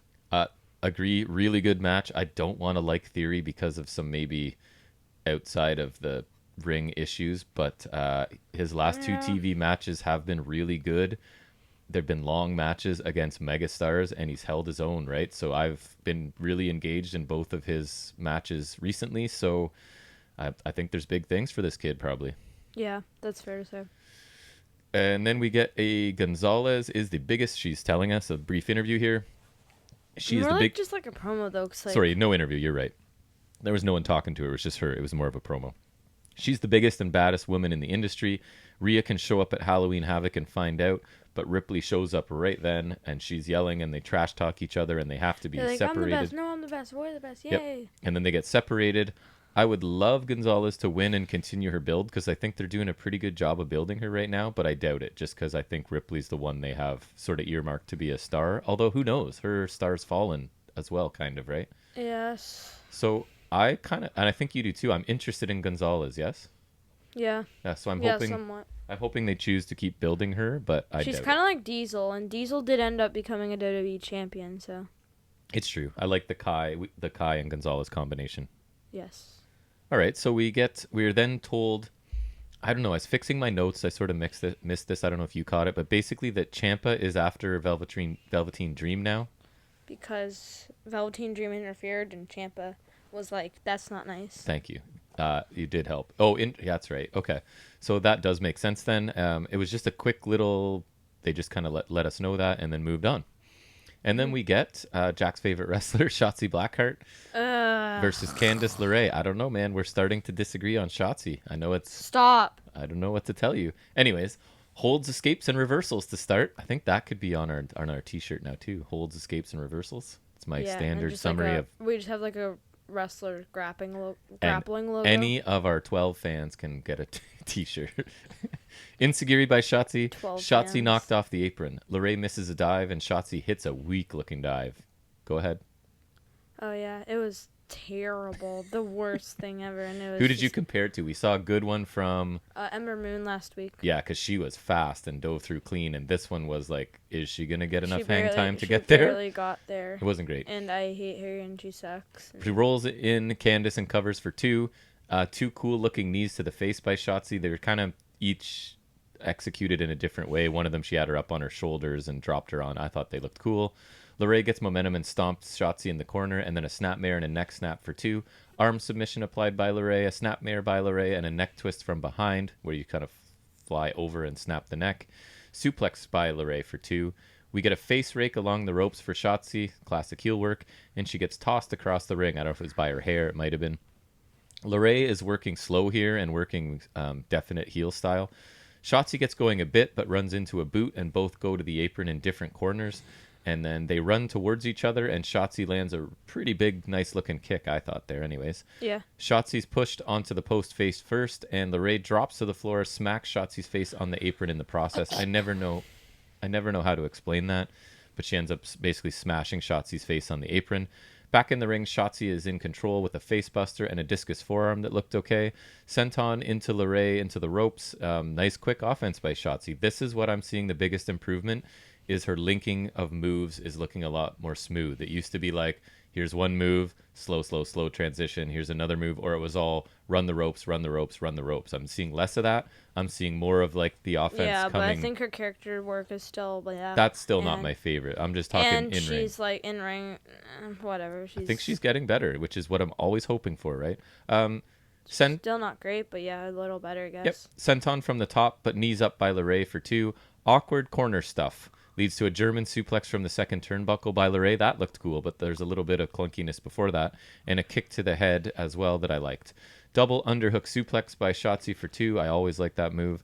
Backstabber by LeRae and a springboard moonsault for two. So things are kind of picking up here. We get a roll-up by Shotzi for two. An odd submission by Shotzi. I didn't know how to describe it. You didn't like it. I thought it looked kind of cool. They're almost like back it looked to like back. Shotzi was in the submission. It was difficult to tell who was hurting who, I guess. You're right. It was definitely not something I've seen. So we get a battle up top, leads to a rope attack by Shotzi. She just kind of comes flying at her and takes her down around the shoulders somehow. And then we get... Candace is outside the ring, right? And Indy Hartwell's sort of there in the crowd and hands LeRae some sort of foreign object. Did they ever show what it was? Brass knuckles. Oh, it was brass knuckles? I couldn't quite tell. It's always brass knuckles. Right? Standard. And she knocks Not out... that I'm complaining. It's just they're always like, ooh, what is it? Figure it out. Like, it's not like it's always brass knuckles. Pretty much, like, you should know by now. She knocks out Shotzi for the win. And Yay! my thoughts were, sorry, buddy, very good match. That's two Shotzi matches in a row I've liked. Lots of cool offense from both of them. A lot of time given, and they put on a fun match, I thought. What about you? I think she's still, and she's gotten two good opponents in Dakota Kai and LeRae. So it could just be a case of Dakota Kai's like Shawn Michaels, where she could wrestle a broom. I guess. And then Candice LeRae is also good. So yep, they are definitely good. Could just be that, and Shotzi. She's improving, right? She's getting lots of opportunities. Not, like, not improving, but like I still think you'd say she's not improving at the rate I think she is. Fair. Yeah, no, she is improving for sure, but like she's not. She's not Kurt good. Angle. Yeah, I get it. She's the opposite of Kurt Angle. Not quite, but I get what you're saying. She's the big swole of NXT. Then we get a Drake. Ooh, that's mean, but maybe. No, I like her a lot better than Swole right now. Drake and Dane segment, which is what I'm always going to call them, and it just makes sense to me, and I don't get it because WWE likes alliteration. D&D. So there it is. Although would that be trademarked though? D&D. Probably. I want to grab my League figure. There's lots of branding and merchandise attempts by Drake, right? He's got all kinds of ideas for this merch they can sell. And Dane, of course, is no selling all of it because it's all kind of ridiculous. And when you say no selling, I think you're talking about a match. No, but same idea. You know what I mean? Although I do have to admit, one of the suggestions for the tag team names, did you get it? The Furry and the Furry and Fury is pretty funny, I got to admit. Yeah. So for a comedy tag team. Yep. So Drake lets him know they have a match coming up against Imperium, and then Dane gets all intense and sort of walks up to Drake, but then leaves. If we lose, I'ma beat you. So I'm coming around to this. This wasn't super over the top, and it was short, and it was brief comedy, and there was the furry and fury thing kind of made me laugh. So I'm a little more open to. Last week I was like, nope, this is main roster, get rid of it. But it's changing a little bit for me, I guess. We get a Tony. Unlike Shotzi, this has potential. We get a standard Tony Storm package. I really didn't recap it very well, other than to say I didn't either, because I don't care. She needs to stop saying it's Tony time. That is a. I also noted, much like Ember Moon, she has a new Mech theme. Oh, does she? Yes. So we get Robert Stone. It's less noticeable because it's less bad. Robert Stone and Aaliyah already in the ring. And since he's lost so many people to his brand, it's their loss and it's someone else's gain, sort of implying he's starting to look for more talent again to put in his stable. And they've wasted this gimmick. I think there's potential too, and I actually like him. He's quite good. He's a good wrestler and a good promo, so I'm not sure why they're not using him for anything really right now, but maybe they will. Out comes Tony Storm with a pretty cool theme, I actually thought. And it wasn't bad, but it wasn't it was generic. It was just like her old one wasn't too good either, to be fair. Yeah, so. I thought her theme and I noted Aaliyah's back to being fodder. Yes, I thought her theme looked good or sounded good. Her look was cool, and her entrance is better. She looks like a rock star. She's not like with her glasses. She's like she's trying to chew gum. She looks like a rock star, and I didn't think she looked too great after that, but we'll get into it. Aaliyah does a slap right away, but she gets chopped. We get a basement drop kick by Storm, corner kick by Aaliyah for 2, running forearm by Aaliyah, neck breaker by Aaliyah. And my question is, why is Aaliyah dominating the beginning of this match? Because Tony sucks. Atomic drop, chop, German suplex by Storm, running butt to her head in the corner. I don't know what else to call it. Like a headbutt? Sort of a sliding clothesline and a Storm 0 for the win. I thought it was decent. Her Storm's actual, this is really nitpicky, I guess, but whatever, we're nerds here. Storm's moves looked good, but the stuff in between looked a little awkward to me a couple times. And she ripped off Tyler Bates' finisher. Like, it's been a long time since she's wrestled, so maybe it's just literally a bit of ring rust, because normally I find her better than this. Again, moves executed well. It was sort of the stuff in between that I didn't enjoy that much, but whatever, it's fine. It's just a match against Aaliyah on TV. It's no big deal. Yeah. Right? All right. William Regal is talking backstage about ref decisions being final when Xia Li and Boa come. And Xia almost begs. Begs is a strong word, but she is very much asking for a match so that she can turn things around because she's been on a slide lately. And William Regal's like, okay, I'll put it into consideration. It's just one match. Doesn't really matter. And he refused to commit, right? He wouldn't say, like, sure. He's just like, and she keeps saying, I really, really, and he's just like, I'll consider it. So we don't really get much out of it. Why can't you just put her in a match? So she's the one talking, and Boa's just kind of standing behind her. So we'll see where this is going. I'm actually kind of interested to see what they're doing with these two. But the one thing to remember is they're both Chinese, so they must stay together. Must put them together. Same culture, must be together. Yes. Then we get Imperium. Mansoor should be with they need to find another Saudi Arabia. Great promo by Mansoor. No. Anyways, we won't talk about that here. No, we won't. You can go look it up, people. It was good. No. Imperium versus Drake and Dane. So Dane and Eichner start, and Dane slams him and throws Drake on top as a tag. Instead of tagging him, he literally grabs him. Sorry. He grabs him and just throws him on top. Clothesline by Eichner and a slam. Bartel comes in and he pounds on Drake with punches and elbows. Drake's isolated in the heel corner. Boots up by Drake to a running Eichner to sort of change momentum for a second. A low bridge to Bartel, and then we get a hot tag to Dane. Lariats, but the hot tag didn't last long. Imperium end up taking control of Dane right away with the series of moves. So Dane finally tags Drake, and it's almost like his hot tag. Drake dominates with his quickness for a little while. Dane is taken out outside the ring. I actually didn't even see what really happened to him or why he was out for so long, but he was.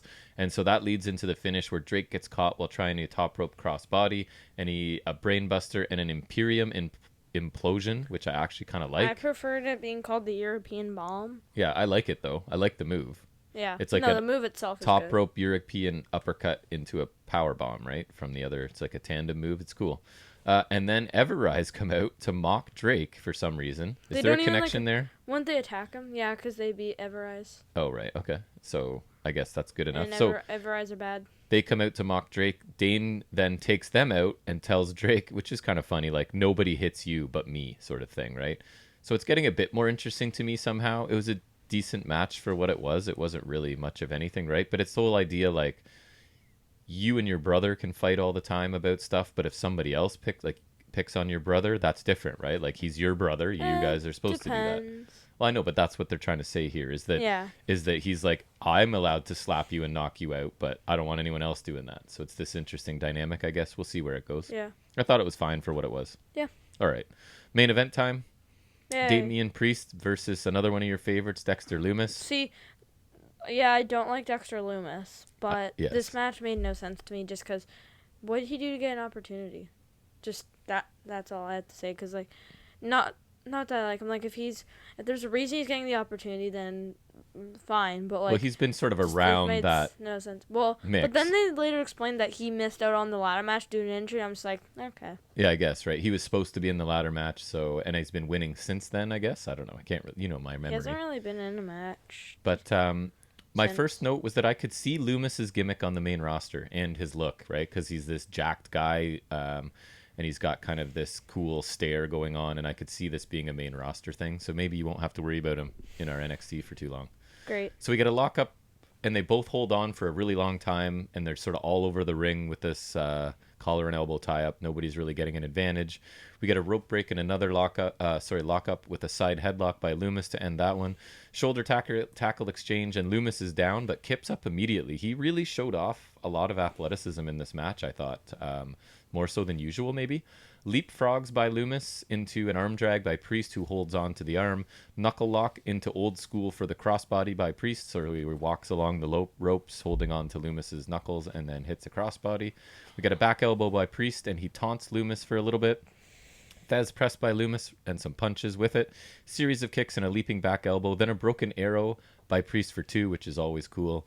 Back from the commercial. Not if they have an official name for it. Yes, that's right. Back from commercial with Lumis punching Priest and hitting a corner clothesline and a bulldog.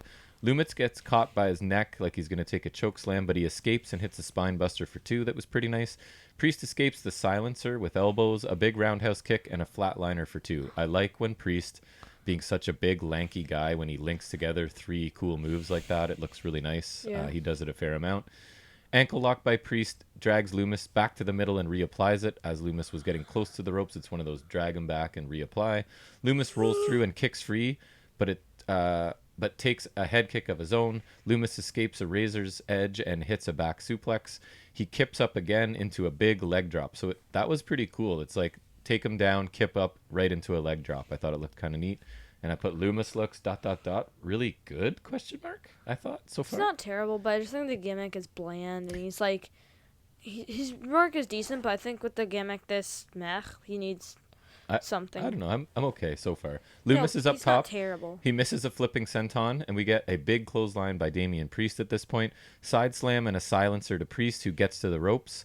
Outside, and Lumis slams Priest into the fence and then rolls him back into the ring. The ref checks on Priest in the ring, and Lumis climbs to the apron and takes... So the ref's kind of distracted here, checking on Priest, and out of nowhere on the apron comes Cameron Grimes and hits a cave-in out of nowhere and then slides to the back down to the floor to hide, right? So the ref never sees him, which I thought was sweet. I love the cave-in. I love this idea that Grimes is just not going to leave you alone because you didn't answer a question of his. So we get to see him. That's why he attacks him, because a question went unanswered. So that's right. That's enough for him. He's an unstable man. So there's a huge sit-out choke slam off of this by Priest, and that's to a staggered Lumis, right? He's in the ring almost like in the video games where he's stunned, and then he just takes this giant choke slam. And that's it. I thought he would win at least with the Reckoning, but... Nope, not today. So Grimes comes back in to mock Lumis as Priest has already sort of left the ring. Almost left the ring. But then he ends up taking a Reckoning from Priest, so we do get to see the Reckoning. And you can hear Priest say to tell him to stay out of his business. Then we get Gargano attacking Priest with a chair as Priest is going up the ramp. LeRae and Gargano stand over Priest as Regal walks out and gives them the matches they want, which I thought was interesting, right? Like, just interfere and hit people. LeRae did earn one, though. Yes, and then Johnny's, I don't know. Well, Gargano kind of did. He beat Theory, I think. I think it was like wasn't quite official, but it was like a pseudo number 1 contenders match. So, I don't know. He did give them the matches, yes, but I think they did kind of earn them. I guess. But the stakes are going to be higher, and they throw to the host of Halloween Havoc, which is Shotzi. This is the part of Shotzi I wasn't a fan of on this show. Ow, ow, ow! Yes, where they tell us that their matches will be determined by spin the wheel and make a deal, and she does Which this I in it. like, but some of the stipulations on there. And the way she presented it was a bit much for me. Yeah, she's and like, she spin the wheel, make and then she a laughs deal. and howls. Oh! Yes, okay. I hate her. But I thought You still like her? I don't like this part, but I think in ring, I gotta give credit where credit's due. I'm trying to be objective, right? Like, I don't like her, so she can't be good. It's like, if she's good, she's good. I don't know. Yeah, she's all right. She's all right. Okay. So I thought this was a really good match. I thought possibly easily the best Loomis has looked for sure. I liked Grimes interfering out of nowhere.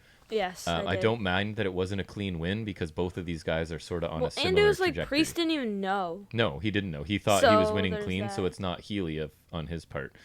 Priest wins. Loomis looks strong in defeat and worthy of future opportunities get a at this feud. level. Yep. And Grimes will hopefully. Grimes and Loomis paste hopefully can him. pull a match out of Loomis again. Yes. Overall, I thought this show was pretty strong. Actually, really strong in ring. Seemed like there was way more wrestling this Nothing week than like last. super interesting for me, but it wasn't terrible. So it was a weird combination for me. I love the in-ring stuff, but I thought the other stuff was just okay, right? So then I liked the 4 matches on the show. The tag opener, which was Era and Lorcan and Birch. Yeah. Theory Gargano was good. Shotzi LeRae was good. Priest Loomis was good for me, which was a bit surprising actually. But then I thought the out-of-ring segments were just fine, nothing special. So I gave the show a solid B+ though. I'd give it a B. Okay, that's fair. So, like, for me, NXT and AEW were pretty close this week, to be perfectly honest with you. That's fair. Okay, both watchable shows, I thought. Yeah. All right. So that will take us into our next segment, which will be any other wrestling business. Do you have anything you want to start with, buddy? I just talked a lot there. Let me see. Yeah, so I got some draft results, I think. Or did I do that last week? I think it was, yeah. You did them last week. That's where I was kind of jerky about it.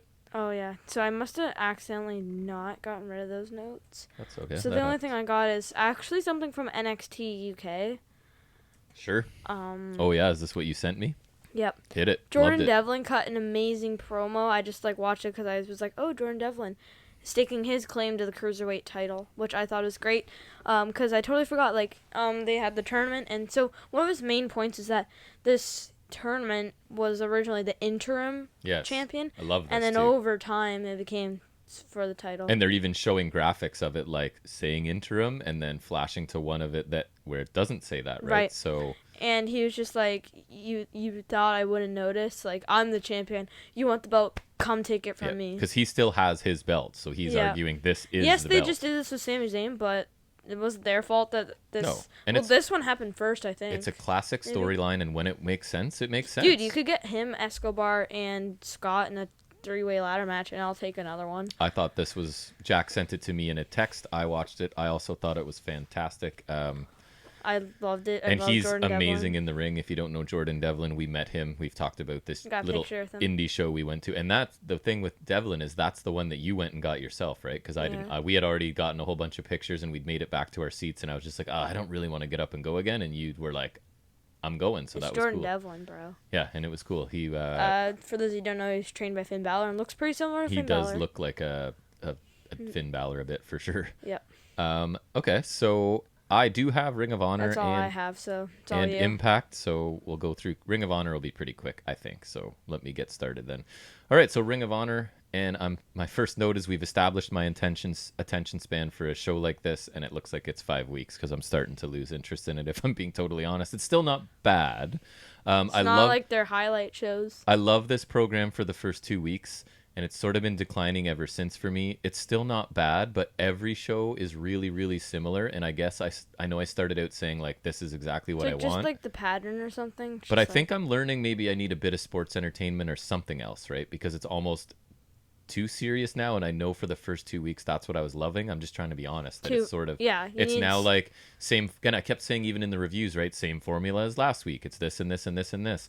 And because it is a pure tournament, all the wrestlers are wrestling the same style, which is the point of the tournament, right? Basically. So it's kind of like it's different people, but it's the same stuff every week. And to be honest, now that they're into round 2, there's no more of those introductory promos for each wrestler that I love so much because we've already been introduced to them now. So that's another thing. I think they could just be like, yeah, I won and now I'm going to take you out. Or like, maybe, what if they have history with their second round opponent? They kind of do still a bit, but I really like the one. But like, I just think they're there could be a way to make them interesting. I'm not watching it, but like just from what I would think, it's And just like you could just get something else interesting in there, right? Like, and still, I didn't dislike it. It's just, I mean, it's end of the day, it's still like 50 minutes of pretty decent wrestling that I can find a way to watch late at night at some point. yeah, So I'm it's not another hating thing it. that you got. And it's just funny because when we're grading everything, and you just can't help but grade it compared to what it normally is. So when I loved it for the first couple weeks, obviously now, even though it's still not a bad show, it's right, not like as you're good. comparing Dynamite to the Parking Lot Brawl episode. Right, exactly. So we've established 5 weeks seems to be my attention span for this, but it wasn't bad still. We've now had packages introducing all contestants, so they're over. Quinn welcomes us and recaps week 4 again of the tournament. Quinn McKay. Yes, which I got Jack to notice how much she moves her hands around. It's kind if of it was distracting. video, you'd see me going like. Yeah, but she does a good job though. So it was PJ Black beat Tony Deppen and Tracy Williams beat Russ Taylor, and I think she does a good job here. So Tracy Williams has his post-match comments from the week before. He thrives on competition and had to wait 6 months. Russ Taylor took him to the limit and he hopes to face him again. He goes way back with Fred Yehi, who he'll be wrestling in the next round, and these two are the best catch-style wrestlers in the world. So then Black's post-match comments as well, because this is their routine. I swear, he looks like a pirate. He does. His opponents only get 3 rope breaks, and he knows 1,000 moves no one's ever seen before, so you do the math was kind of his thing. He may have taken Deppen lightly last week, but now he'll remember his name. So we got a Block A semifinal match, Jay Lethal with David Finlay. And basically with Finlay standing on the apron, Lethal delivers a running kick to Finlay's left knee that knocks him off the apron. At one point, Lethal tweaks his left knee while executing a cartwheel into a dropkick. Lethal goes for the lethal injection, but Finlay counters it with a backbreaker. What's that? That's where he comes, I think it's like the handspring off the rope into a cutter, okay. I believe. Lethal combination stops Finlay's momentum, but Finlay answers with a spear for a near fall. Finlay applies a leg lock, and Lethal uses his first rope break. Lethal hits a springboard dropkick and a suicide dive. He goes for the figure 4 leg lock, but Finlay counters with an inside cradle for a near fall. Lethal catches Finlay and the lethal injection then for the win. So Lethal advances to Block A final, where he'll face the winner of next week's semifinal between Fred Yehi and Tracy Williams. So another really good, solid, not amazing match. I'm not the biggest Lethal fan, and this tournament seems to be setting up like him versus Gresham, the tag teams fighting in the tag team breaking up and fighting in the finals, I guess. So it was good. Not amazing, but it was good. Pretty much what I say about all of these. Mm-hmm. Then we get our first non-tournament segment. So this is like them switching up the show. We get some actual, and you saw a tiny bit of this. I think you were walking by, right? So this is now one of the regular ROH show is sort of starting to bleed through into this tournament. We get Vincent, who I've never seen before because we just couldn't watch ROH. And I'm not saying we physically couldn't. Wasn't he in Villain Enterprises? I don't know. I don't remember. Like. We tried to watch it. It just was so it wasn't interesting at all, so we wouldn't watch it. We tried, but we just couldn't do it. So he cuts what I thought was a not great promo in the ring, talking about needing enemies to be really successful when a follow the trend video pops up. So I think this is something we're supposed to know from pre-COVID times too, and I don't. So it's some sort of reveal, I guess, that we're getting here. So the reveal is that it's Taven, and apparently those two haven't seen each other since Vincent attacked Taven in his own home. Again, I don't get this reference. So Taven snaps, pulls up the ring mat to expose the wood, hits his finisher, which I forget what it was offhand, to Vincent on the wood, put Vincent on the table, hits a frog splash through the table, which I looked... TK O'Ryan. I don't even remember him anymore. He was in the Kingdom with Taven. Oh, yeah. I don't know why I liked him, but I did. The frog splash through the table looked good, and he tells us that this is just the beginning. So is Taven a face? No, I don't know who's the face or heel here. I'm not sure. The attack looked good. The frog splash looked really nice. I've never really loved Taven as a main eventer, but I don't have any issue with him being a bit lower on the card. I think he's pretty decent. So this was a decent segment minus Vincent's lackluster promo, I thought. So this is the first instance of them sort of inserting their regular programming, I think. All right, so Block B semifinal, Gresham versus Matt Sydal. Gresham targets Sydal's surgically repaired left foot, and Sydal answers with a stiff kick to Gresham's leg and an ankle lock. Gresham kicks Sydal in the face and forces him to release the hold. Gresham catches Sydal in a bow and arrow and turns it into a pinning combination for a near fall. Sydal regains the advantage with a series of chops and kicks.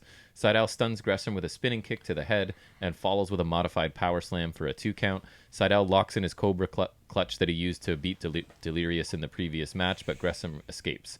Gresham and Sydal exchange near falls on roll-ups. Gresham catches Sydal in a surfboard. Gresham drops Sydal down, keeping Sydal's left leg hooked while wrenching back on his left arm, and Sydal immediately taps out. So Gresham advances to the Block B final, where he'll face the winner of Josh Woods and PJ Black. And again, I thought this was a good match, but really similar to the others. Obviously, this tournament is about a certain style of wrestling, but maybe it's a bit too much of the same for me at this point. Overall, show is losing steam for me. It starts to feel all the same at some point, and I guess the ultra realistic style that I thought I was loving is not as great as I initially thought. The show needs more, and they need to start introducing new things. And this week, I think that was them with the Taven and Vincent segment, right? We're going to maybe start merging it into their regular show. So it wasn't a bad show. It wasn't great. I gave it a B-. I don't think anyone needs to go out of their way to see it. Nice.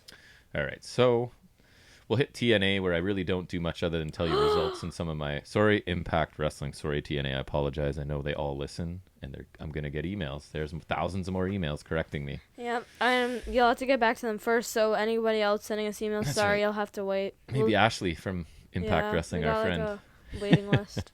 All right, That's not even a joke. No, that's a fun story. I don't think we've told that on the podcast, right? I won't do it this week, but... No, sometime. We'll talk about how we were VIPs at Impact due to my emails complaining about stuff. But anyways, this show begins with Moose freaking out at Scott D'Amore over the whole situation with EC3. Moose tells Scott he needs his help, but D'Amore says he's waiting for a call from Rich Swann's doctor about an update. So D'Amore's basically saying, listen, I don't know if I have a main event for our basically WrestleMania, so I'm too busy to deal with anything you want to do. So Moose walks away, and EC3 appears in a video again with the TNA Heavyweight Championship. Moose says he knows where he needs to go in preparation for his match at Bound for Glory with EC3 at an undisclosed location.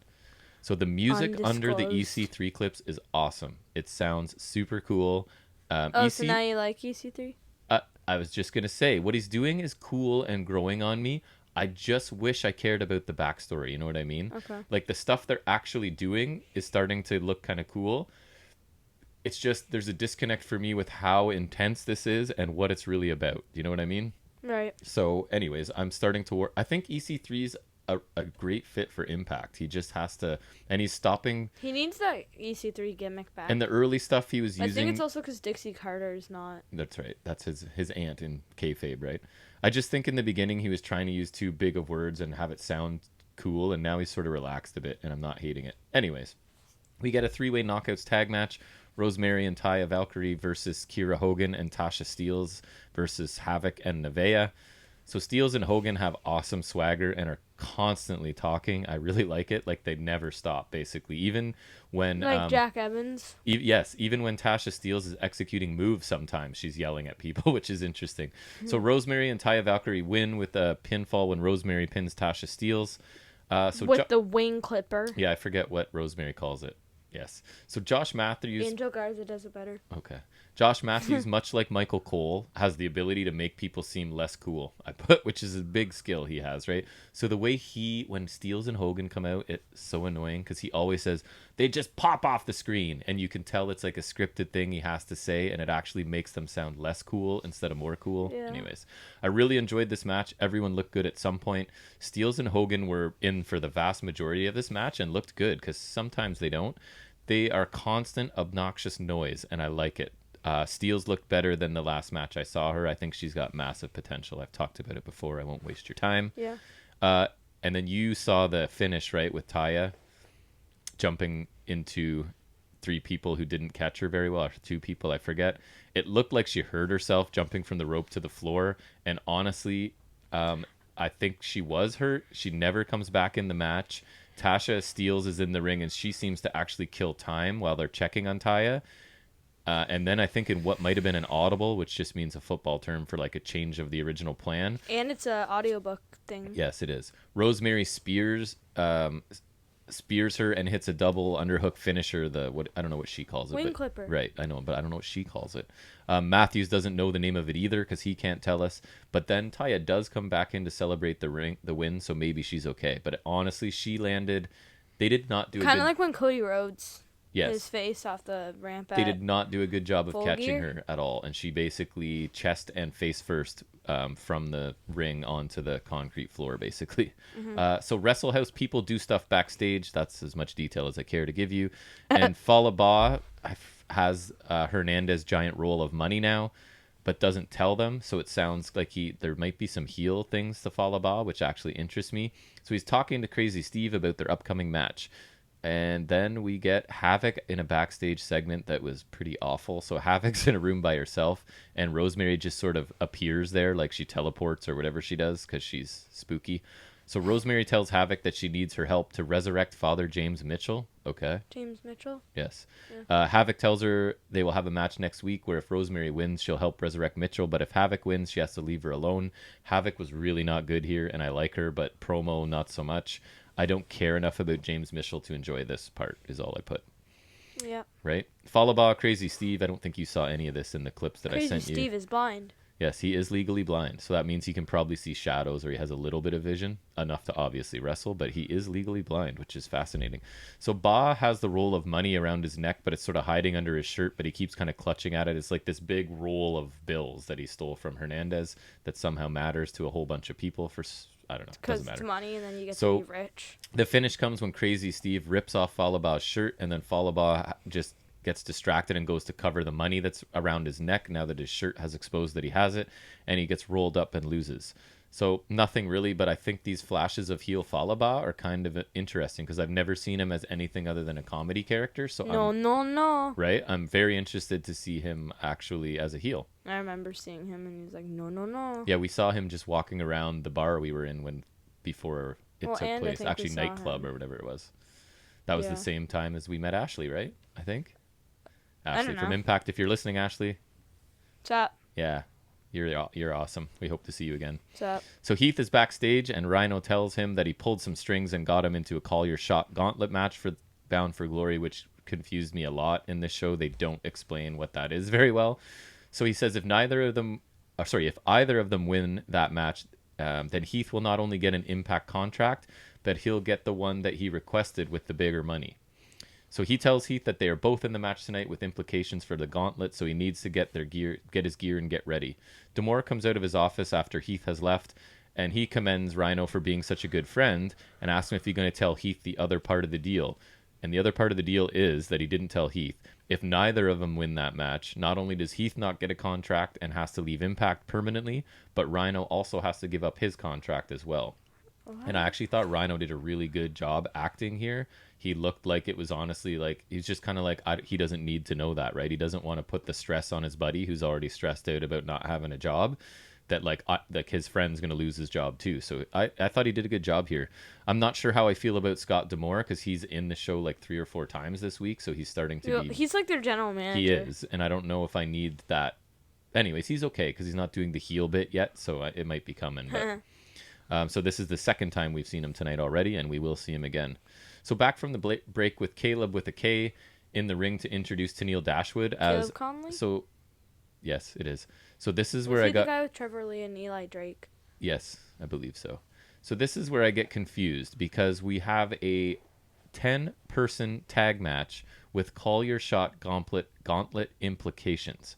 So what is this giant mixed tag match? So it's basically 4 men and a woman on each team in this match, and something about earning spot number 20 in this Call Your Shot gauntlet. I am confused. So their explanation, I think that I figured out, is this match tonight, you ready? We'll see the winning team go into a 5-way match next week, with the winner of that match being given the number 20 spot in the gauntlet. So teams are, and then the 5 people in that's the team. right. What? All to get the final entry into, I guess, what's their Rumble? It's called their Call Your Shot Gauntlet. That's stupid. So maybe it's like a combination of Money in the Bank and this. Royal Rumble. Anyways, it was very convoluted, so we're getting a 10-person tag match right now. And then the winning team will wrestle each other next week. That makes sense. Short story long. So, 10-person tag match. You have Tennille. Here's the random teams. This match was not very interesting to me. Tennille Dashwood, Tommy Dreamer, Brian Myers, Cody Deaner, and Johnny Swinger versus Hernandez, Cousin Jake, Alicia, Edwards, Rhino, and Heath. So Heath's team wins. Heath's team wins when he hits the wake-up call finisher and pins Swagger. I actually thought Heath looked pretty good in this. Tennille gets most of my attention, honestly. She does a really good job of looking like she wants nothing to do with this team of people she's been teamed up with. Like, she's far too good for them. She would never fraternize with them if she wasn't forced to, sort of thing, and that really comes through with her. And then They explain, you know how I love Alicia, right? And they explain, Madison on commentary explains to us what Aliciaism is, because Alicia, you can hear her in her ring banter yelling at Hernandez, who she calls Hernandez. And they're basically like, she screws up speaking so much backstage that they've come up with a term for it, that they literally call it Aliciaism, because the woman can barely speak. So it's sort of been confirmed. You know how I always complain about her promos? Yeah. That apparently she's such a bad speaker, even just in everyday life, that they come up with terms because she messes up words so often. For Hernandez. Anyways, the people from Wrestle House act like they barely remember each other, and I don't understand why. I don't care enough about. Spent like multiple weeks in a stupid house. I guess. Tennille checking. You just forget that, I guess. In the middle of the match, Tennille's like down on the floor looking through the photos that Caleb's taking on the phone, because all she cares about is social media presence, right? So I thought that was pretty funny. She literally just bails from the match for a minute to make sure she approves of the photos he's taking. I like the section where Heath and Brian Myers were wrestling. It looked pretty good, actually. Slow start to this match, a decent end, and literally random person filler match, so I didn't care too much. Next, we get Eddie Edwards backstage, and Sami Callihan pushes him and asks him how his ankle is feeling. They get into it when Shamrock shows up and locks in the ankle lock while Sami films it on his phone to put on Twitter. Sami gets in a shot before they leave, Eddie on the ground holding his ankle. This was decent. Sami as Shamrock's mouthpiece might be a good idea. I don't really care about Shamrock, but I definitely don't need to hear him speak. So I like Sami, right? And Sami can talk, so and maybe. Shamrock is old, so be gone. It is. He would not be on my Impact Wrestling for sure. So Jimmy Jacobs, do you remember him? Yep. So he's now an interviewer. He's talking to Eric Young about Rich Swann being cleared to compete at Bound for Glory. Young gets right in Jacobs' face to intimidate him, right, and asks him what he thinks. Jacob says that Rich is very resilient, and Young advises him that Rich has never dealt with someone like him. So Young says he's going to go to the ring to get some answers. And I thought Jimmy Jacobs did a great job of looking like nervous and a little bit scared and intimidated. And I like this segment. Eric Young owns this character and does a great job. So next we get Kylie Rae versus Kimberly. I know you watched the highlights of this a little bit. I think Kylie Rae's awesome. The more I see her, the more I'm surprised impressed. AEW didn't try to keep her. I know she wanted to leave, so I think they were like, okay, but like I'm surprised she left. She's really good, man. I'm quite enjoying her. AEW could benefit from having her around. For sure. There's some cool women wrestlers in Impact, and I contrast this because I forget what we were watching. Was it Raw or SmackDown? But we had to watch. We watched Mandy Rose, Dana Brooke versus Lana and Natalya. Right? Yeah, so Raw.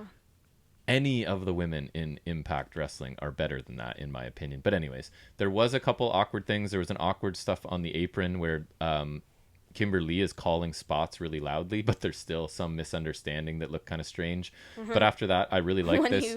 When you talk too loud to call your spot, but it still doesn't work. It did not. It's kind of interesting. I like this. It was a pretty long TV match, competitive match with minus a couple awkward spots. Kylie Rae wins with a pretty aggressive-looking crossface, and then Purrazzo comes out, obviously, and there's an interaction there. And I think there's been a decent build for Kylie Purrazzo, and I'm kind of looking forward to it because I really like both of them. This women's division, strong, man. I like it every week. I got no complaints.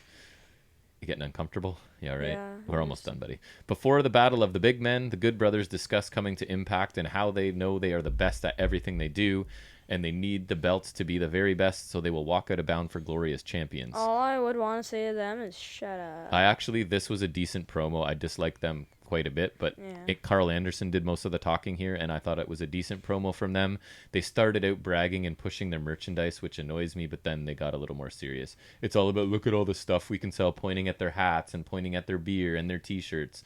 And I know they're trying to do it like tongue-in-cheek, but they are actually trying to sell merch at the same time, right? So it's kind of annoying to me. Anyways. It's like, we're trying so much, but we are selling merch, so please buy it. So then we get the Haas fight, Gallows versus Fulton, and it ends in a count out, a double count out. So then they have to. Is that why it was no DQ? Yeah. So then they restarted as a no DQ, and it was actually a pretty decent match for two big guys. The ending was all right. Gallows pull on the chairs. Yes, and we get the was it the Punjabi plunge? That's what the Gallows pull is. Yeah, onto the chair for a win that looked pretty good. Decent. Well, he goes down with it, so it's not exactly a Punjabi plunge. No. He called it two-handed chokeslam, but that's probably what the Punjabi plunge is. The Gallows pull is the same, but he actually goes down. Yeah, because Khali wasn't hitting the floor ever if he could help it. That poor guy. So decent big man match. Outcome never in doubt. So you know that Gallows and Anderson aren't losing. They're never losing, it seems. So it's kind of takes me out of their matches a bit because it doesn't matter what happens. They're going to win. I've talked about it before. It bugs me. But anyways. And in the four-way match, if they don't win, they're not getting pinned. That's right. Eric Young makes his way to the ring. He says as the world champion, he should not be having to wonder about what's happening 11 days away from the main event for Bound for Glory.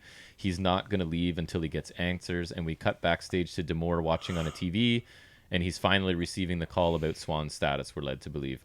I love that Eric Young is like, he breaks in to where Rich Swan's doing rehab the week before, viciously attacks his injured leg, and now he's out here going like, I'm the world champion. I deserve to know if this match, you know what I mean? Like, you took him out, and now you're upset that they can't tell you. And I just like the crazy heel logic of this, right? Like, it just, because Eric Young doesn't Acting really make sense. as if he didn't play a role in it. Right, like he's the one that did it, and now he's like upset that they can't tell him if he has a match or not. So I quite enjoyed this. Eric Young is killing it with this character. Back from the break, and Young is still pacing the ring as D'Amore makes his way down. Young taunts D'Amore as he enters the ring. D'Amore reveals that Swan's orthopedic surgeon confirmed Young did additional damage to Swan's ankle. He brings up their long history. This is D'Amore and Young, from meeting him as a teenager to their days together in Team Canada and the early days of TNA, all the way to the present. He advises Young that despite the damage done, Swan is a special kind of athlete, and he will be at Bound for Glory to compete for the Impact World Championship, and he hopes he wipes the smug smirk off of his face. So this is sort of playing with fire, and at first it bugged me, but after D'Amore goes into his whole history with Young, because I thought he needs to be more afraid, right, like Jimmy Jacobs was, but I think D'Amore assumes because he knows right, Young. They have this long personal connection, so maybe... But he's the maniac now. That's right. So not even you, who has known him for 2 decades or whatever, can talk to him like this. Right. So Young immediately... Hey, they could say Fulton knows him. Yes, if that's you know true. what I mean. Yeah, they were in a faction together. So Young attacks immediately, beating D'Amore into the corner. He locks in a heel hook before Rich Swann appears out of nowhere. He hits a stomp to get D'Amore out of the hold. Right, and it runs Young off, leaving Swann in the ring holding the Impact World Heavyweight Championship. So that's all stuff I already talked about in my notes. A pretty good segment, I think, carried by Eric Young, honestly. He's a perfect Impact main eventer to me because he's a great character, he's good in the ring, they can afford him, and he's likely to stay. Right, like these are the people he's they like need. An original. These are the people they need to target. People that are going to be there because the turnover tends to get pretty high, and then you kind of lose interest because you don't know who's there or what they're doing there. So I think he's a perfect choice. Well, and like if you're an up and coming TNA star and you see like WWE or Health, now they have AEW, which is probably they'll make good money and they probably have some creative freedom. Yes, they might want to go there, but That's it's right. like you've got guys like Eric Young and Eddie Edwards and like. Guys who've been there like forever, like Young. Who even was EC3 should be back and loyal, hopefully. Like right. I mean, you never, after although he his is in our disastrous WWE run. Yeah. Who EC3? Yeah, I think really? so. Yeah. Interesting. Yeah. But like, even then, that it's like if he's still gonna be working in, Impact. Yeah. Like, sure, he could go there. But he's still loyal to them, like he's still working for them. And I think that's one of the reasons some of them like those contracts is they are allowed to go work other places, right? And but they'll still come back to gives them a bit of flexibility. Right. And honestly, it gives them more work too. And it gives Impact Wrestling, it may raise their profile too because people will then know that wrestler, right? And look for him and he works for Impact. I'll watch Impact. I think that's their hope. And like other wrestlers would be like, oh, they're doing like these multi-promotional contracts. Right. Yep. Maybe I'll get some of that. Exactly. So we cut away to Moose. This is our last segment now, pulling up to a bridge where EC3 stands with the TNA World Championship. So they exchange words back and forth with EC3 telling Moose that he is, and I like this, he's a culmination of every wrestler he's ever liked, and there's nothing original about him. EC3 lays down the title and tells Moose to cross the line, and the two come to blows, beating the hell out of one another while music plays in the background. It was almost like a mini cinematch, right? You watched a bit of this? Yeah. You weren't a fan. I actually didn't mind it. EC3 asks... It wasn't terrible, but I didn't like it either. He asks Moose again who he is and says he wanted to have the fight of his life, but that this is all he got.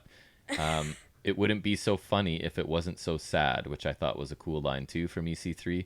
So then... basically Moose kind of pops up behind him and beats him down to a bloody pulp and walks away with the TNA World Championship belt as the show goes off the I don't air. understand why they still have this TNA title. I don't need it. This is what I mean. That like this feud could be awesome, but I don't get that part. So It'd be like if the AEW had a major feud over the FTW title. Yeah, it's sort of a made up title, right? So we see EC3 we're tired. The last scene we get is a close up of EC3's bloody face as he's laughing on the ground. Like, could you imagine Pete Dunne and somebody on NXT UK feuding over the European Championship? Yeah, that'd be sweet because it's Pete Dunne. But like, I know what you're saying. I'm just saying I just want to see Pete Dunne unless wrestle. they've officially brought the championship back. Yeah.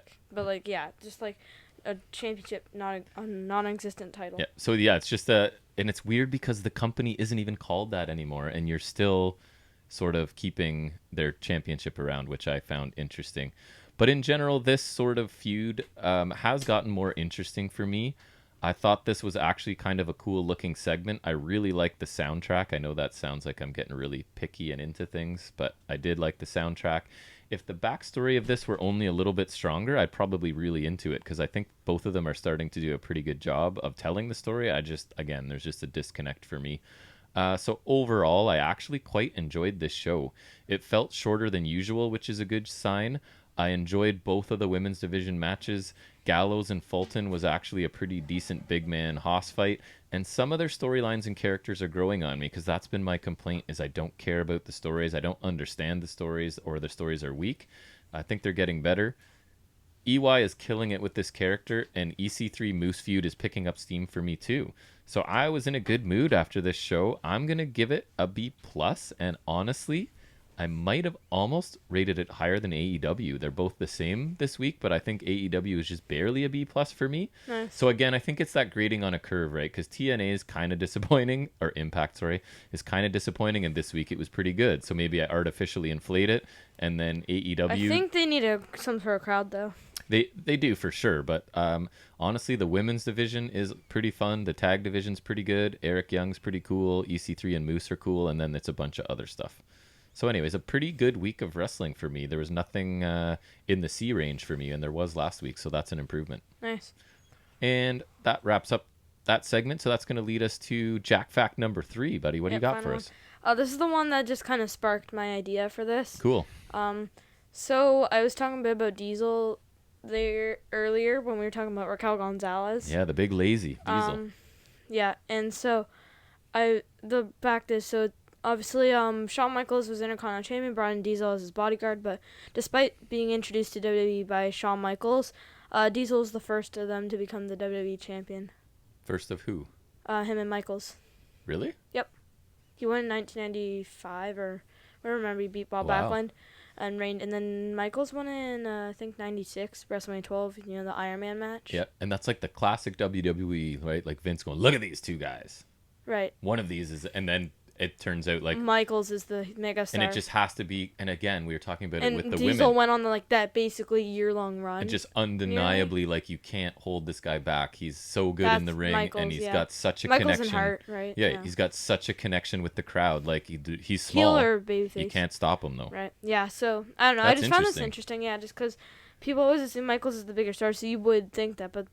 No, And Diesel the fact first. that Michaels was in the company first by far, you would assume, right? But he was in the Rockers for a while until 92. Then was Intercontinental Champion a few times. Yep. I am a bit surprised, but that was a good one. All right, so that leads us into our final segment where Jack looks at the world of collectible wrestling figures and figuring it out with Jack. Not much today, but... Light work today. Yes, that is correct. So we got the packaging and loose images revealed for Elite 80, which has Ricochet in his Nightwing attire, but without the bodysuit. Thank God. It's kind of purple instead of blue. It's or a dark blue. It's weird.